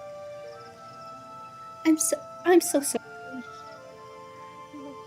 It's okay, Tally. You know, everyone has moments like those. Honestly, I'm kind of jealous you can hide in your shell. Away from prying eyes. But you know, it's fine. Are you feeling better? Yeah, I feel great. Can you be honest? Yep. We should go. Probably. Alright. As long as you're well, we can continue. Mm-hmm. Good. Harper, as you turn back around to kind of keep going, you notice that. Actually, I'm going to give you an opportunity here. Give me a instinct check. Instinct. Just instinct, okay. And you're not going to tell me what it's for, are you? I'll tell you, it's for sense. Sense. Okay, well, road traveler and quick learner can't do anything in that, can it? I don't think it would be World Traveler at all. Alright. Alright, well, here I go. Roll. There you go. Okay, 12 hope, 2 fear, plus 1 equals 15 hope. 15 hope. Nice. Mm-hmm. For a second, Harper, looking at Mira, you noticed that there was something strange about how she was looking at you in that moment. It seemed like almost past the like scared, sad, innocent, you see a small smile. And you think that you saw her purse glow gold for a second.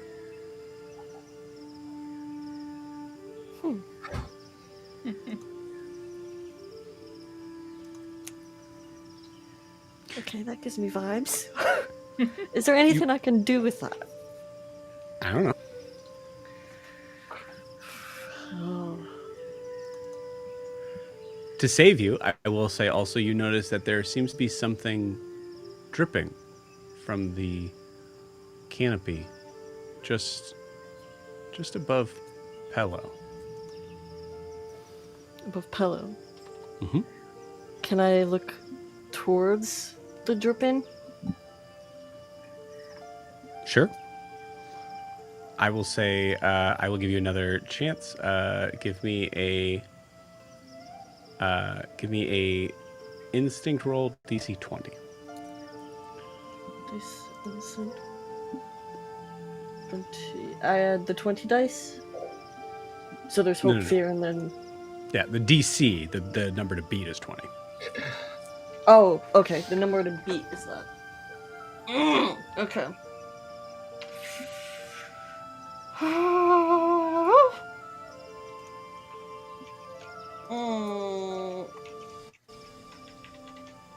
Up to fear 7 plus 1.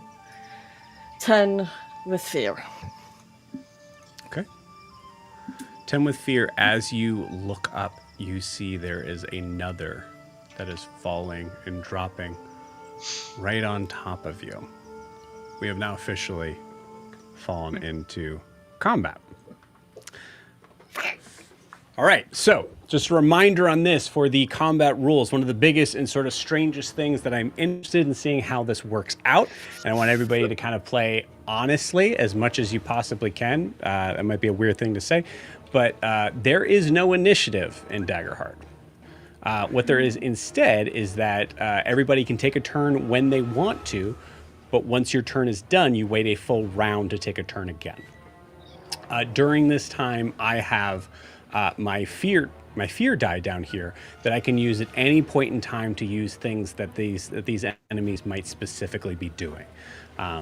As the from that fear, Harper, you have this strange orange-red liquid dripping down to your face. And hold, please. Holding. Totally not freaking out right now. And your character is dead. Fuck! Hey, thanks for playing. Thanks for playing, Angel. That was great. That was everybody give it up for Angel. No. Okay, cool. I will pull up my my dice cam for this so you guys can see what I am rolling, just for fun.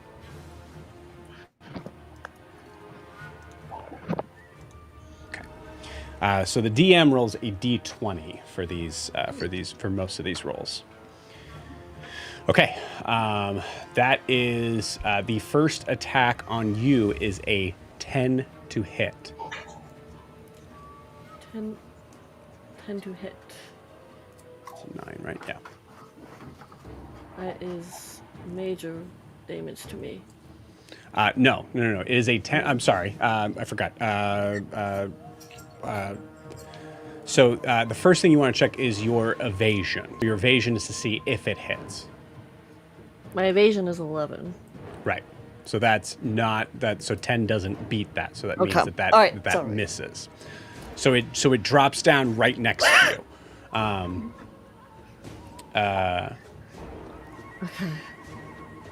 It is going to move within melee range of you, and that is the end of its movement. Palo, you see another one kind of fall in your direction.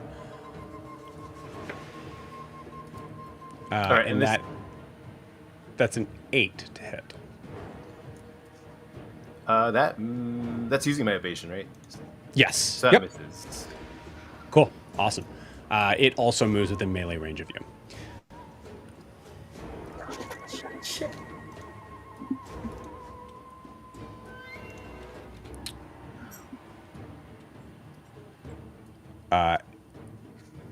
Anybody that would like to move now, you certainly can. What is this that's moving in melee range? I'll say if you want to use as part of your like 3 kind of like action things, but not your main action, I'll allow you to use a knowledge roll. How many enemies are we looking at right now? So far, 2. 2. And they are Oh. in like towards the front of the party, right? They actually drop down from the canopy above. So they drop Yeah, but down. they drop down on people at the front or No, I'm in the middle. in the middle. middle. Okay. So one drop down on near Pello. So that means looking at the marching order here, that means it is in within melee range of Pello and within close range of Mira and Ethwin. The other one dropped down on Harper. So it is within melee range of Harper and then close range within Sir Richard and Mira. I rolled a 21 here. With fear? Okay. That's definitely a success. You know, these creatures are what are called red oozes. They are a moving, and this is from the handbook, a moving mound of translucent flaming red slime. Is this normal? Is this normal in these woods? Yes. Okay. Red what? Oozes. Oozes. Sir Richard seen a lady in trouble. I would like to try to get it to attack me by saying, "On guard, you slimy red thing!" Okay. You trying to get it to attack you? Yeah, I have. It's part of my experience. On guard. Right, I it's- can. Okay, so you're trying to get it to attack you instead of someone else. Yeah, to get it away from Harper. Okay, I like it. I'll say that's part of like one of your actions to do that. Go Totally. ahead and roll me a presence check, and then you can spend a hope to use your on guard. Come on, go back. There we go. Okay. +2. Oh, it's actually pretty good. That's going to be wait, math, brain hurting. 21, and it's a fear. 21 with fear. Got it. Cool. Yeah, it doesn't have a head or eyes or anything, but you do see that it seems like kind of like moves in your direction. Have at thee! Thank you, Sir Richard. A guardian always helps those in need, especially a young lady. Can I try to take a shot at it? Yeah, absolutely. Can I ask real quick how far away this creature is from me now? Is it still in melee range? Okay. I rolled 14 with fear. Okay. 14 with fear hits. Go ahead and roll damage. Okay. And let's see. Damage. 7. And I have an ability that allows me to spend 3 hope. And when I do a successful attack, I can use it against 2 additional adversaries within range of the attack. So I'm gonna use it on the other one as well. Okay. I'm sorry, what does that do to the other one? I apologize, I missed. Based on the description, I say 7 damage to each of them. Oh, so you're able to like spread it to someone else. Yeah. What is the feature you're using for that? Ranger Hope. It's called Hold Them Off. Spend 3 hope when you succeed on an attack with a weapon to use that same roll against 2 additional adversaries within range. Which is quite nice. That's really cool. Basically, incredible. it's a triple shot if you... Yeah. Sick. Okay, cool. So the second one automatically hits the other one, and you see it just kind of reacting to that. Nice. Okay. All right, and I think Pelo's seeing kind of. There's 2 of them, right? Yes. Right now, Pelo's his hands are gonna glow like a bluish green, and he's gonna shoot out 2 streaks that almost leave behind a trail that almost aurora looking towards the enemies, and he's going to use his hand runes, which is an instinct magical weapon, but then apply the Primal Origin Instinct spellcast, which lets me have an additional target, basically, as long as I mark it stressed. So, you're using Primal Origin to hit both creatures. Yep, to have that additional target. Yep. Cool. All right, so the first one will be a 17 with fear. Wow. Yeah, that hits. And then the damage on that one will be it's 1d10. For damage? Is it like the straight dice roll, or do we add the modifier? I think it depends on like for spells, because you're using hand runes. It's just the 1d10. Okay. Otherwise, it'll say it in the thing. Okay, cool. So that first one's gonna be 5 damage. Cool. Looks like that's kind of just like borrowing that from D&D. Okay. Yeah.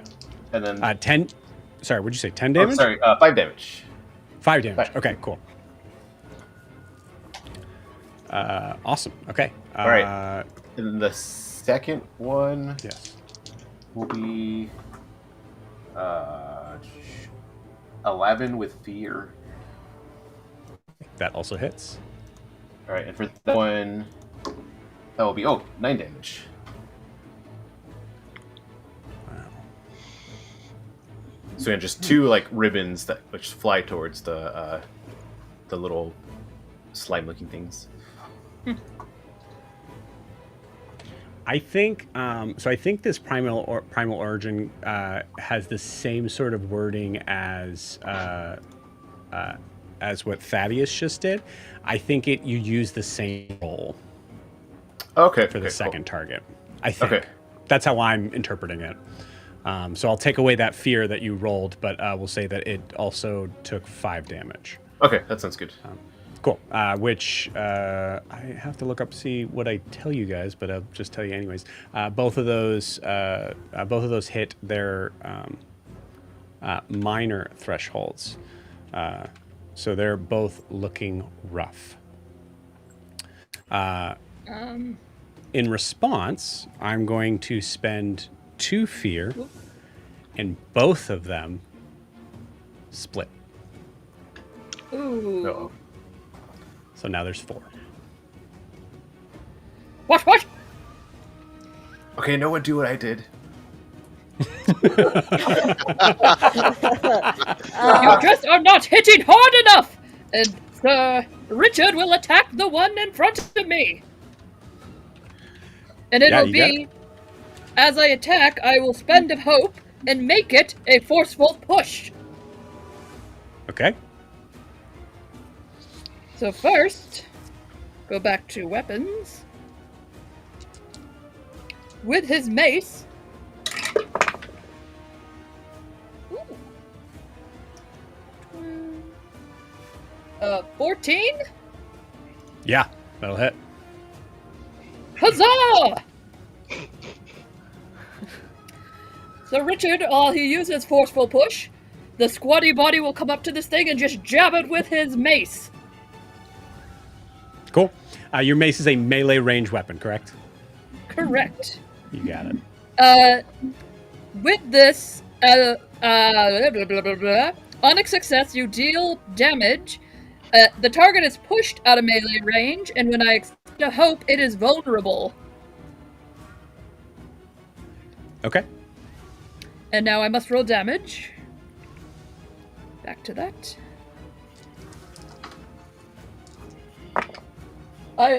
Not good enough. I roll re-ones. So he does it again.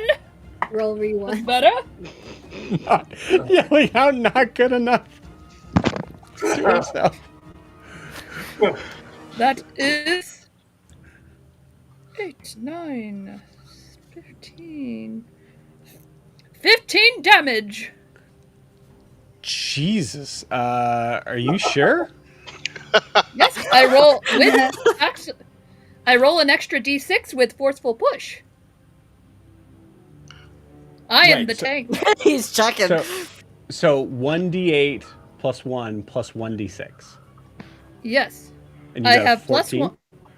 I rolled an 8 and a 6. I rolled Okay. Wow. maximum. That's- Yeah. That's why he said not good enough power. Beautiful. Awesome. Yeah, re-rolling those damage die is very useful for this. Go ahead and tell me how you do this, Sir Richard. So Richard just squatty potty walks up to it. I don't like that. Hey, Sarah. I don't like that. Just think of like how you see someone in like an oversized, like wearing a thing of tires, and you can't Yeah. really bend your knees. That's exactly what I So was you're thinking just, too. like- Is Michelin Man just moving? Yeah, I love that. So you just see this guy walking through that, and not on my watch, and just looks again, not good enough. Incredible. Cool. Reaction, spending a fear as it dies, kind of creeps into the ground to explode all over you, dealing 5 magic damage. 1 second. Evasion. Nope. It's just damage. Oh, It's not a roll to hit. It's just the damage itself. 1 sec. I have a little thing, and I It's need all to good. Yeah, see go for it. damaged or attack if it says that. When I take damage, I reduce it by my armor score, and then I add it to my threshold. What? Where? Stuart! Stalwart? Stupid. Yes! When you take physical damage, always reduce it by your armor score before applying it to your thresholds. You can still spend armor slots to reduce it further. That's cool. I like that a lot. I am the tank! Um, The cool. little man is the tank. now the thing is, reducing it by your. Oh wait, where did I roll? Did I roll a 5? Yeah, you said 5. 5. And you're able to reduce it by 6? Yeah! Holy cow! Okay. Great. Yeah. It just kind of like you feel it kind of like seeping into like your armor, but it's not really doing very much. And like there's a little bit of like your tongue kind of comes out and it tastes like maybe like a spicy curry or something. Ooh! That's yummy! Very nice. That was cool. Cool. All right. So we've had Sir Richard, Thaddeus, and Pello. Who else is Yeah. gonna go? Tally is kind of in the back watching that. And she's like, okay. And she vamps out her wings, Okay. her turtle wings that look like beautiful. They're very liquid. They look like light dancing on water, very light. Kind of pulls up from her cloak. And then she's going to fly up so she can kind of have a better view of what's going on in the battlefield. But also she's looking up to see if there's any more oozes. They're going to Okay. be dropping down on them. You got it. Give me an instinct roll. I'll say DC 10. All I'm thinking is Mario with the little flying turtles in the air. Yeah, very Koopa Troopa. Yeah. No, that's exactly what she looks like. I'm just really worried all the time. A 15 with fear. Okay. It does look like the canopy is safe. You don't see any enemies around at this moment. Okay. In that case, so that was like 2 actions, right? Like to move and. Yeah, I would say that's two of your, like, we would call it like lesser actions here, so you can still attack. Mm-hmm. Okay. So then, yeah, she's gonna grab her hallowed axe called Tide Kindle. She's gonna pull that, and then she's gonna swoop down and try and hit one of the oozes. But as she's doing it, she's just going, okay. And her eyes are closed when she swings, which is one of her experiences. So if I spend a hope, what does that do again? If you use an experience, why can't I see anything? Where'd my experience go? Hold up. Is there something you're able to spend to not to close your eyes while you're doing it, or is your experience? Oh, Panic Smite, attacking with eyes closed. That's Smite. Cool. I like that a lot. Yeah, that's great. That's cute. That's where it is. Okay. Yeah. So do I have to spend anything to use that? So you just spend a hope to use any experience. Okay, so I'm gonna spend a hope to use Panic Smite to add a 2 plus 2 to the roll. Yeah. Yeah, so you guys can use experiences on your attack rolls if it makes sense on how you're attacking.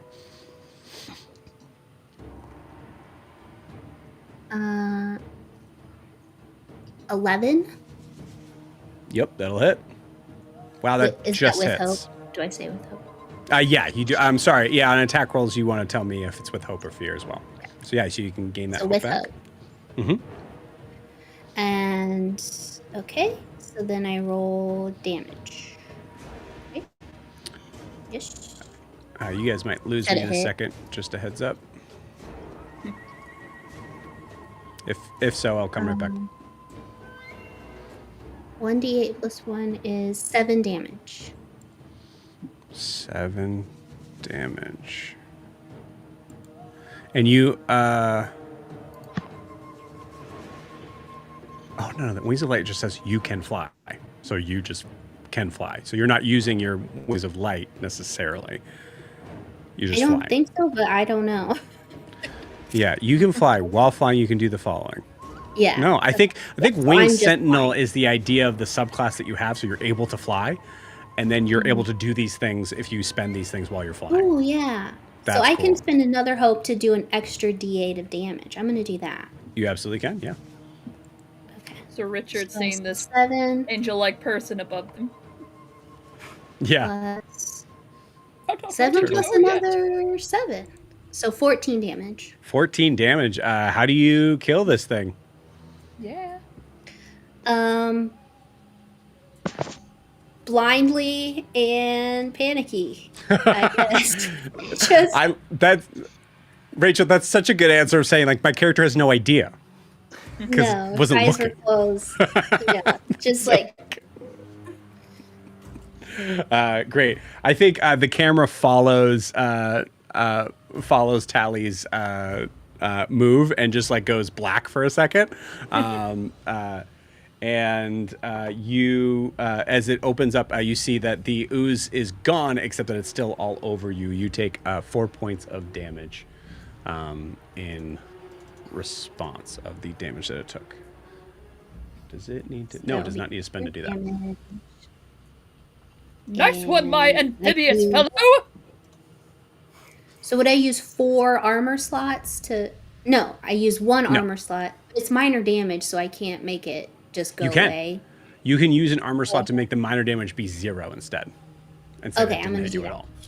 Yeah. Sorry, I didn't. I probably didn't say that to you guys. If it's at a minor point, sort of thing, you can spend an armor slot for it to not do anything at all. Okay, that's what I did then. So it always goes down 1 threshold. That includes 0. Okay. Beautiful. All right. Nice, guys. 2 down, 2 to go. Harper and Ethwin. Rock, paper, scissors. No. Okay. I'm specifically not telling anyone to go first because I want to see how this goes. Can Like, I no, ask? no, you. Can I Yeah. ask where they are? The enemies are currently at right now. There are. They haven't really moved. They've just split up. So there's still. within There's melee one range. within melee range of you, and then there's one within melee range of Palo. So that means it is very close. So it's still melee kind of range for me, right? No, very close is 5 to 10 feet. So it's 10 feet. Actually, sorry, Mira would be there, so it would be 15. So it's close range with you. So one's within melee, the other one's within close range.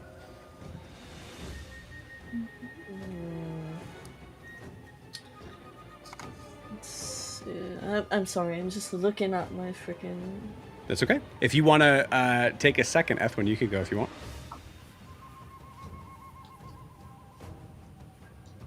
Okay. Oh, go ahead, Harper. Okay. Can I want to use Wild Flame on the one that is closest to me, which is make a spellcast roll against up to 3 adversaries within melee range. Targets you succeed against take a 2d6 magic damage and must mark a stress as flames erupt from your hand. You certainly can if you want. There's a, like, obviously that's more damage on the one thing, but that's the only one you're going to be able to hit because that's the only one. But I don't melee know range. how much damage I would do with my dagger. 'Cause You have your wand. Yeah, I do have my wand. I thought I had to use my wand to make spells. Yeah, I you guess could. I'll You use can. my wand. Yeah, then. you can still just use your wand if you wanted to. Now your wand does 1d6 plus 1. So Okay, I'll just do my use my wand to throw like a hurting spell of some kind. So what's it look like? So you can see as Harper literally moves her cloak to the right, whips out her wand, and then you can see like kind of like a wave of sort, and just kind of like underhands it, and like with a quick flick of her wrist, she shoots out a red spell that looks kind of like static red electricity to hit Hell yeah. the enemy. Nice. which would Yeah. be- Shoot that red lightning out. yeah. Do I need to roll? Yes. So you roll the +2 knowledge. So that's the roll to see if you hit. Mm-hmm. So you want to do And that then- first. Okay, so just that by itself, right? Yes. Okay. +2. Well, you roll the 2d12, and then you're adding +2 from the knowledge. Okay, let's do. That is Hope 3, Fear 10, +2, which is a Fear of 15. That'll hit. Go ahead and roll damage. Nice. Is it still alive? We'll find out. Okay. Oh, dang it! I did it again.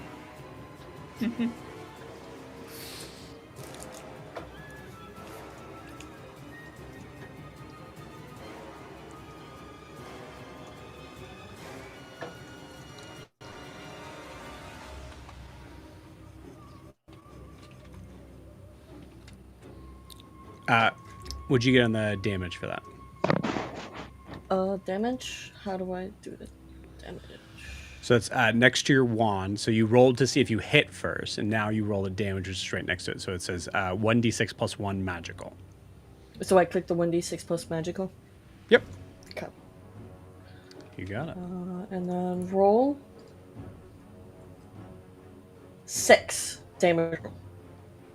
That's exactly what you needed. How do you want to kill this thing? Incredible. Okay, as the spell hits, I want it to freaking die in pain. Okay. Question: are you hitting the one that is next to Palo, or the one that's next to you? The one that's in melee range of me. You got it. Get that shit out of here. Cool. You send that lightning out as you see it kind of like, pff, and you see a little bit of like a small glob hit you right on the forehead as you take 1 point of magic damage. Damn. How do I... 1 point of magic damage. So in this case, you could choose to take the 1 hit point, or you could spend an armor slot to make it go from minor damage to no damage. If I take this hit, it would just be 1 HP for me, right? Correct. Yep. I take the hit. You got it. Makes sense. Yeah. So, yeah. Cool. You just see a little red mark on my forehead now. Great. Beautiful. I love it. Nice. Ember immediately kind of comes up and just starts licking your forehead. Ethwin, you're up. There's how many that are next to Pello? There's only 1 left. 1 left. Okay, I'll see what I can do about that then. I will, maybe surprisingly, given what I said to Pello, I'll try to like stand in front of him a little bit since he hit it. I don't want I'll try to defend him a little bit. Sure. I'll shoot my quarterstaff over my other hand, and I'll use my arcane rune as well, so I don't have to touch it directly. Hopefully. Okay. We'll see. Let me see. And I rolled that, and I rolled a 17 with fear. Yeah. Yep. Okay. That'll hit. So how it looks when I put my hand out, it looks for a moment that my hand is suffering. Like my hands were fine until I used my magic. It looks like I'm suffering from a venomous spider bite that never healed. And there's no outward effect from my hand to the creature. But the creature then takes on the effect of the spider bite that never healed. So you can't see it jumping. It's just a... Hell yeah. That's cool. I think because of the as you're doing the damage, I think because it's a red ooze, you just see this like kind of like weird like kind of like puff of like a little like green gas that seems to kind of push inside the ooze for a second. Sure. That's cool. That wood is gnarly. I only got 2 damage. Sorry, so 2 damage. Okay. So and just my hand to... goes right, and then my hand goes right back to normal. Like after the magic is over, it just perfectly fine. Nice. Cool. So you rolled the 1d10 for that, right? Yes, I did, and I Okay. got a massive 2. Awesome. It is still up, but just barely. Can I? Because before you said 3 things, I don't think I can do this, but I looked to see what it was. I did damage to it. Can I try something? Depends on what it is. I want to try to drop a torch in front of it. Okay. Yeah, I absolutely. don't know how smart they are. I'm wondering if it like sees something flammable right next to it, if it'll ignore us and eat the torch. So I'll just like drop the torch in front of it and then take a step back to see what happens.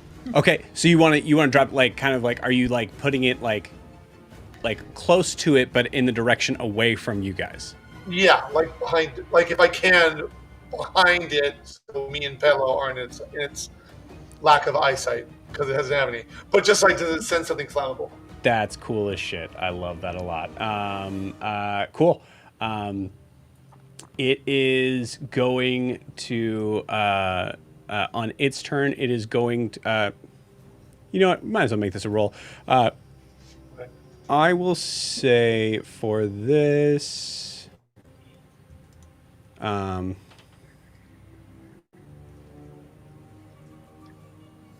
I think this could be an. This is a finesse roll. Sure. Okay. Just a thought. So let's try it. Let me see. Finesse. My experiences will not help me. I'm going to say DC 10. Okay, and I can't spend hope to get advantage or anything, can I? No, but one of your allies could. Oh, okay. Yeah, Pello, I think, would try to help him out as he's doing this. Okay, so then what? So I click plus advantage, right? Yeah, so you can go ahead and add advantage to it. George, you just spend a hope to do that. How is Pello helping Ethwin try to convince this creature to move towards the torch? Hold on, just hope off. Oh no, I can't do that. Never mind, that would be an action. Do we? I hear Jack laughing. Is the result really good or really bad? Oh no, I haven't rolled yet. I want to see what he says. Oh, okay. I'm laughing at his. Yeah. Pello's gonna point and like, Over there. There's a blue one. There's a blue one. I don't know. Maybe they're rivals or something. This is oh yeah. Okay, I was gonna say opposite of Pokemon rules. Yeah, red, go attack blue. Okay, I will roll. Let me see. Finesse. Oh, it's not. Oh, 6 with fear, so no. Okay. A 1, a 2, and a 2 on those dice. Oh no. Ouch. With my plus 1. Okay, well, Cool. I'm gonna say because Pello was nice enough to try to help you out. Pello, I think you succeed in convincing that the blue one is there and it moves into your space to try to get away from it because it is Pokemon rules and blue ooze is bad for it as it goes to attack you. That's great. Cool. Are we at the top of the order now? New round? You will be after it attacks. You ready for this, guys? No. It has a -1 to attack. Oh, okay. That's an 18 on the die, though, so that's 17 to hit. Yeah, that's gonna hit. Incredible. Okay. It's going after the squishy sorcerers. That's only a 1 on the die, though, so you only take 4 points of magic damage. Alright, so that's minor damage. Cool. Which you can spend an armor slot if you want to bring it down, just a reminder. Yeah, I'll go ahead and spend that. Alright. So it goes So 0. no damage. Yep, no damage. Cool. It is the only tiny red ooze. I'm going to say above board so that you guys kind of get what I'm saying. So with like the fear tokens I have, I could have it attack again, I think. But in my head, it's only one tiny ooze. It probably can really only make 1 attack per round. And also I can stack up these fear die. Please have mercy. As you guys are figuring this out, Mira backs up against the tree, and is like kind of like sort of like shivering in fear, and because it's a one shot, I want you guys to try to fight or be the ones to kill this thing. Bran goes to attack him with his spear. Jeez. Looks at Pello, goes, "You moved it," and that's his turn.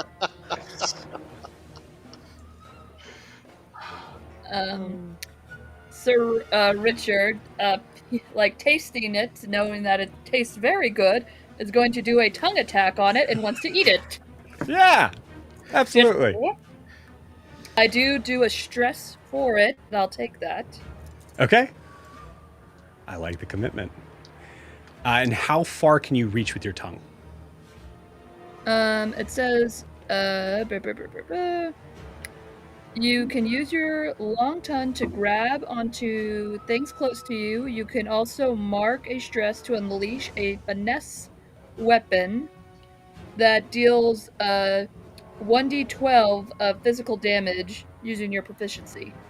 But close is the range? Doesn't tell me a range. It just says... I think you just said it. Yeah. Close is the range. Finesse. It says close. So if you look, and that's okay, that's what we're learning on this. So you can use your long tongue to grab onto things close to you. So close is the range on that. Okay. Does that make sense? Okay. It's highlighted. Yep. Now I see it. No, it's okay. Yeah, that's cool. So close is 15. Yeah, you can hit this thing. Perfect. It's next to Palo. Yeah. Beautiful. Yeah, go ahead and roll to attack. 1 second. I also wanted to see where did it go, because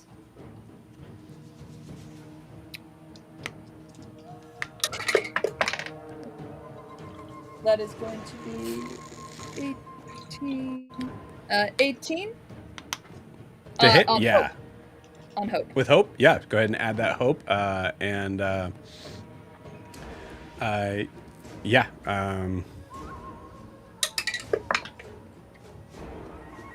And I forgot to say, forceful push, I can add that to it as well. Okay. I can just expend a hope for it. So let it roll the extra d6. Go back to features. I don't add anything. So.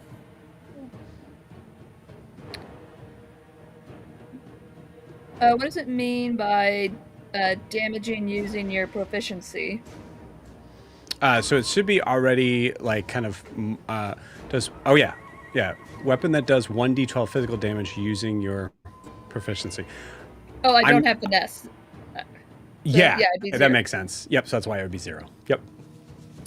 9 points of damage. Okay. Cool. How do you want to do this? Just wraps it around and swallows it in his mouth. Hell yeah, yeah, absolutely. And because it was close range and not melee range, you do not take any damage from it. You literally just swallow this whole thing whole. And with that, we're out of combat.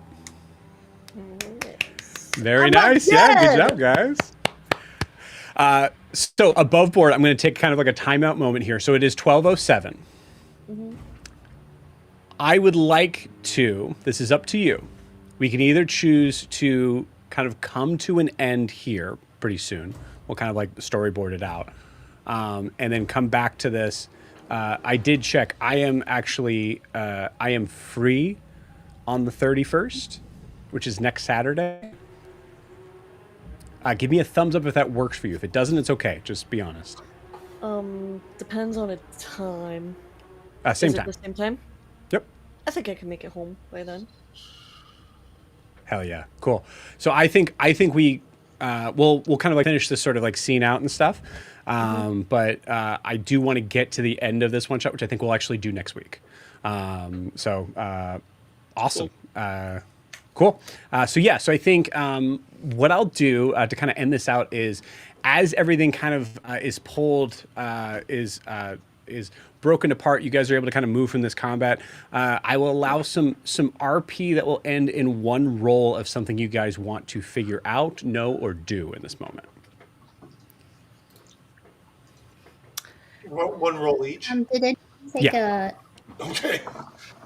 Did anyone take a hit point? Who's damaged? I think only took one Harper did. where you see like a little red mark on my forehead. Okay. Did And Pella? Tally's. No, I used an armor slot to. Okay. And then the dog has something, right? A stress? Oh yeah, the dog, has the stress, threats. but yeah. Yeah. Unless you can So clear stress. Tally's gonna walk up to you, Harper, and say, just hold still for 1 second, please. Okay, all right. And then gonna reach up her one turtle hand that she only uses now. And Please don't touch me she's with gonna that take hand. like a few moments and just push a couple fingers on your forehead where the red mark is, and I'll spend and she looks at you way too intensely, and I'll spend 2 hope to take away your hit point and heal you. Thank you. Beautiful. As that happens, Thaddeus, unless there's something specific you can think of, I think there is reason for. Who else was paying attention? I think it was Harper, right? To the To Mira. Yeah, I was.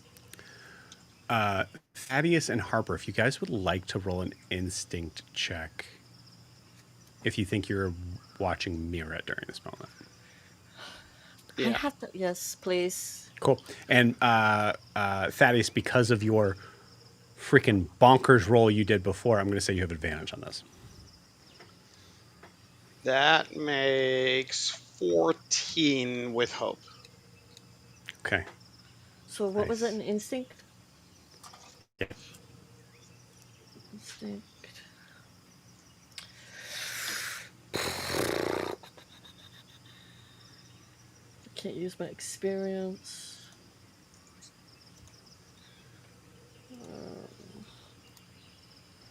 Did you add your D6, Thaddeus, to that? Yeah, that was only a 1, unfortunately. Okay. Would you have wanted to use your observant? Because I think that would count. I would have, but I was out of hope before I rolled, so that was not allowed. Okay. Yep. Thank you for being honest. Appreciate it. Alright, what?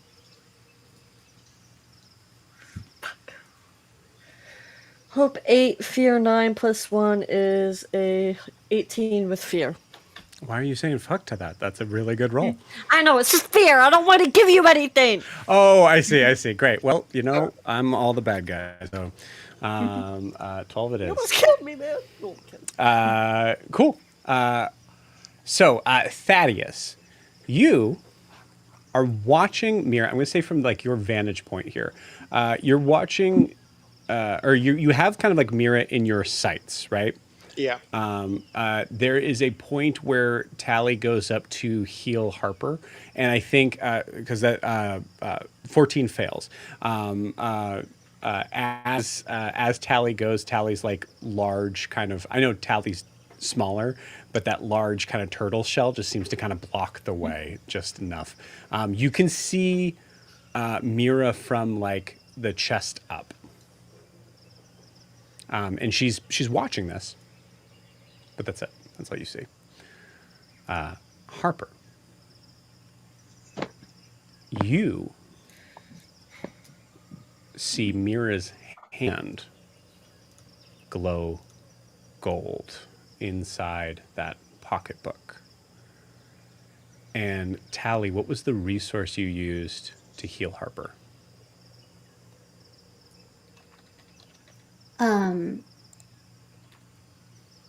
I used a mending touch spell. So you Is that only what get you're one. asking? Yeah. What's the resource for it? Is it just you just get one? Oh. I spend 2 hope. Okay. I don't know what you're asking me. Sorry. Yeah. That's the resource. That's what you're spending to do Okay. that. Yeah. Yes. Okay. So that's what I meant by that. You get 2 hope back. But you have no idea why.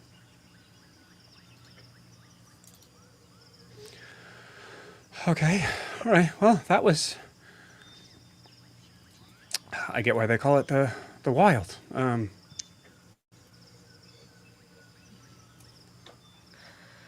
you okay? Yeah. You hear at the same time Bran go, yeah, I'm good. You did absolutely nothing! I attacked that thing. It just moved towards the Dracona. What kind of knight are you? I will say, it seems that Sir Richard has better eyesight than our compatriot has. Yes, wait, is that an insult? That was a compliment. That sounded a little like an insult in there. To the other guy, yes, but not to you. Whatever. Let's just keep going. And you see him kind of like stomp off ahead a little bit. Ethwin will go pick Can up I his do sword. one more thing? Oh, go ahead. Jack and then Rachel. Ethwin just picks up his torch and puts it back and looks over Pello and says, "Are you all right?" Yeah, I'm okay. I took a hit, but these scales are pretty hard. It didn't do too much. All right. And he just stands back up and continues. Okay. Just really quickly, since she felt like that hope come back after doing that healing, not really knowing why, but just being like, oh, I must be a good person. Tally looks around for the dog. Okay.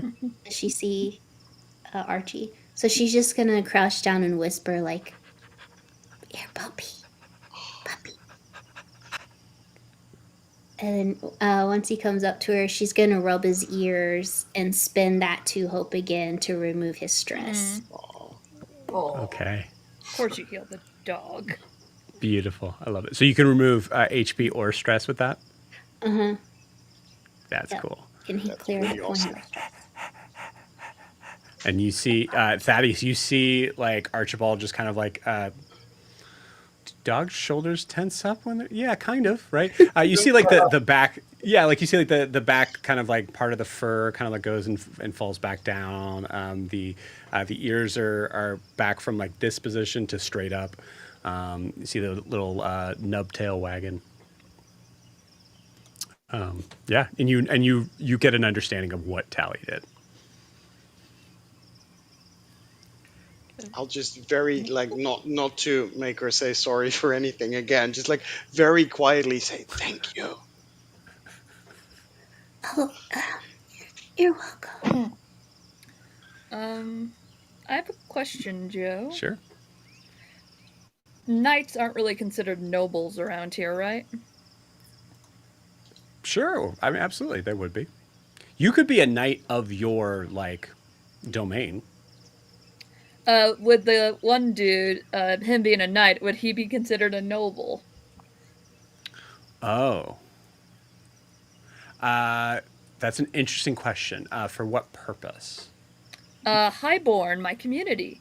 I would have advantage rolls on making, like talking to nobles, negotiating prices, leveraging reputations to get what I want. I will say he's not a noble, but he is a highborn, which I will allow to work in this case. So Richard is going to go up to him and is like, I think you are not telling us everything in this manner. You have the map. Like, do you know who I am? Like, imagine you without the mustache. Take that off. Fancier clothing. Hold on, put your hands to your mouth again. I need to. I don't see it. About 20 years younger, maybe. Last time my portrait was done. Okay. I will say it was next to a throne. I'm sorry. I should have rolled this in the box. Full on rolled in that one. He has no idea who you are. Don't I roll? Cause Sure. Or he can say- roll again for the advantage. I'll say go ahead and roll a d6, and if it's a 6, I'll roll again. God, it's 4. All right. I mean, now one, he has no idea who you are. I don't. Just picture me in front of a throne with grandeur. Okay. Yeah, you were About 20 always, years younger. You were always green.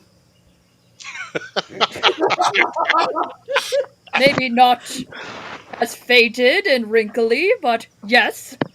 Oh. I have no idea who you are. Poppycock! Ethwin, I want to do something really funny here. Ethwin, give me an instinct check on Palo. Instinct. Okay. Does this have anything to do with injuries? I don't know yet. Palo, roll me a. So that sounds like, and a whole bunch of hope. I'm not sure yet. We'll see. Palo, roll me a presence check. All right. That is a 17 with fear. Oh, that's really good.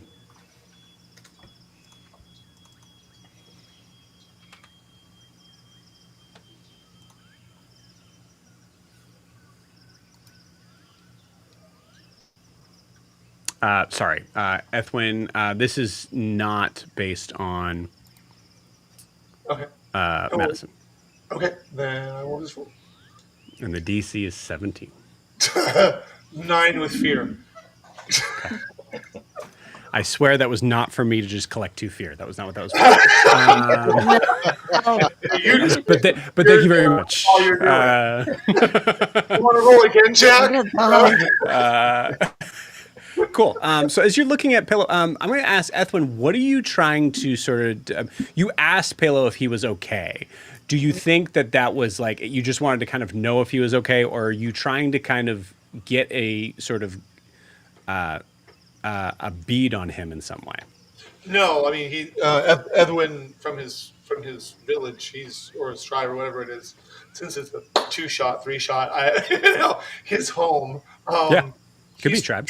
He's truly a caregiver, and he saw him get hit by that slime, Okay. and he wanted to step in front of him. So he was like, "Are you okay?" When he was, he's like, "All right, well then I'm moving on." Yeah. Like Cool. he doesn't need to coddle the sentient being.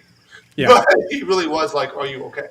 I like it. I think that's what that we'll say of the failure of that thing was really for you to see something that you might have noticed with Palo that you don't, because you're just trying to kind of like surface level make sure he's okay and move on.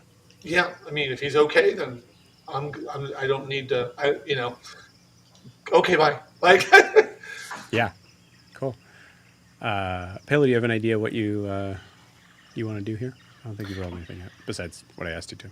Yeah, so I was actually thinking about the same thing, or Pelo was thinking about the same thing, kind of about why Ethwin helped him. I love that. More so just like building that, like, Pelo in his mind is kind of thinking, it's like, okay, this is someone who I can trust. Reminds me of like people I might have had in like my past, and so I kind of had that like attachment. And so I guess like after that moment, Pelo is kind of like gravitating towards Ethwin a little bit. And so like it's subtle, but he's like, if there's like people standing around, he's probably standing closer to Ethwin than anyone else. Maybe not like side by side, but he's just kind of like hovering. Yeah. Makes sense. Same thing, just opposite, I think. yeah. Palo roll instinct, Ethwin roll presence. 2 more fear. So I'm present now. Okay.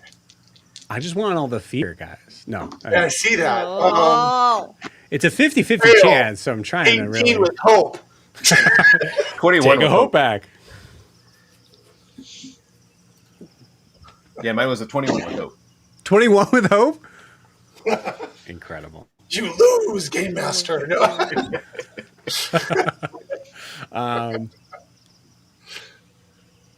I think given the vantage point and I will say obviously this is like kind of a yes and moment here. Ethwin. Why are you alone? I had a thought. How far do you want to get into it? Like in my head. you know Wife me? died. Child grew up, left the woods. I've been alone for a while, so I just decided I would check it out for the village. Yeah, that makes sense. So I think in this moment, as we're winding down, Palo, as you look at Ethwin, you saw the spiders, you saw the things that could be considered creepy, terrifying. Definitely not accommodating to communal interactions.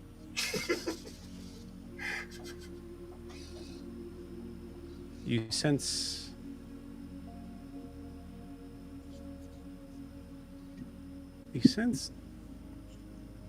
Ethwin might share a lot of the same thoughts, feelings, hopes, desires, maybe, as you do. And you also feeling like a loner.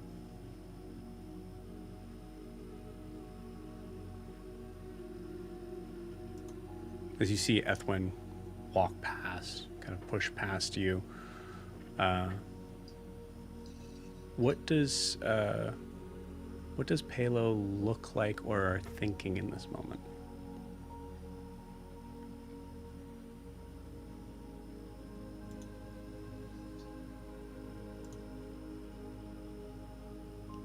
Pelo is probably thinking, like in his mind, like, here's someone that he's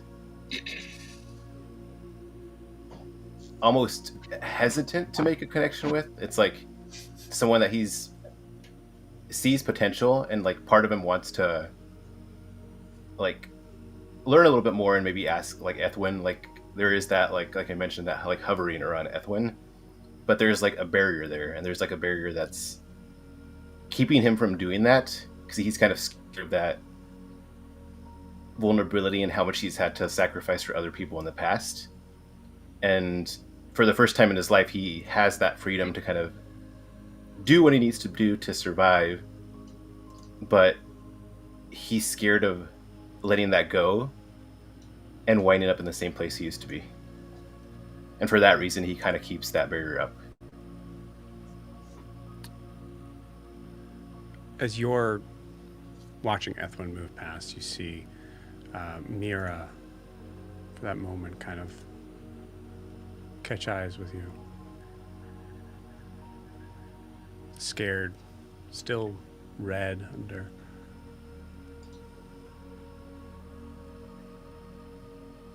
But you see that the face itself kind of softens a little bit.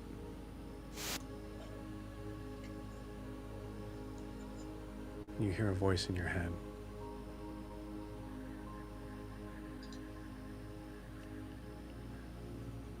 Sometimes it's hard to move past our true nature. And as the last roll, Pale, I want you to give me a Arcana check. Hold on, let me find what that version is. Knowledge check, I guess. All right, I would say as this is going on, like Pello's heart is like beating more quickly, and like very faintly around him, you see these kind of like rainbow colors that are shimmering and shining, and kind of warping and like flowing around his body, just as like a very faint aura. But I'll go ahead and make that roll.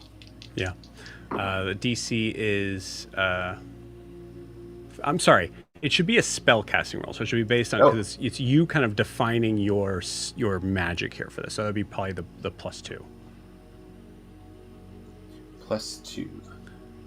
That is a 11 with hope. Okay, cool. Go ahead and add that hope. The DC was 10 here. As you see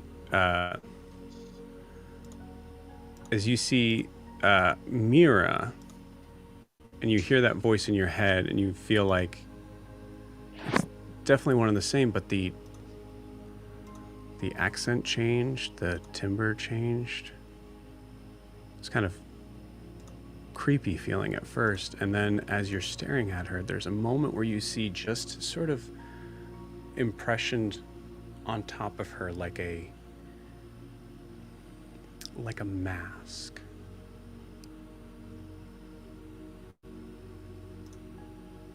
Is this figure. And you see her give a little wink. And with that, we're going to end tonight's session. Thanks, everyone.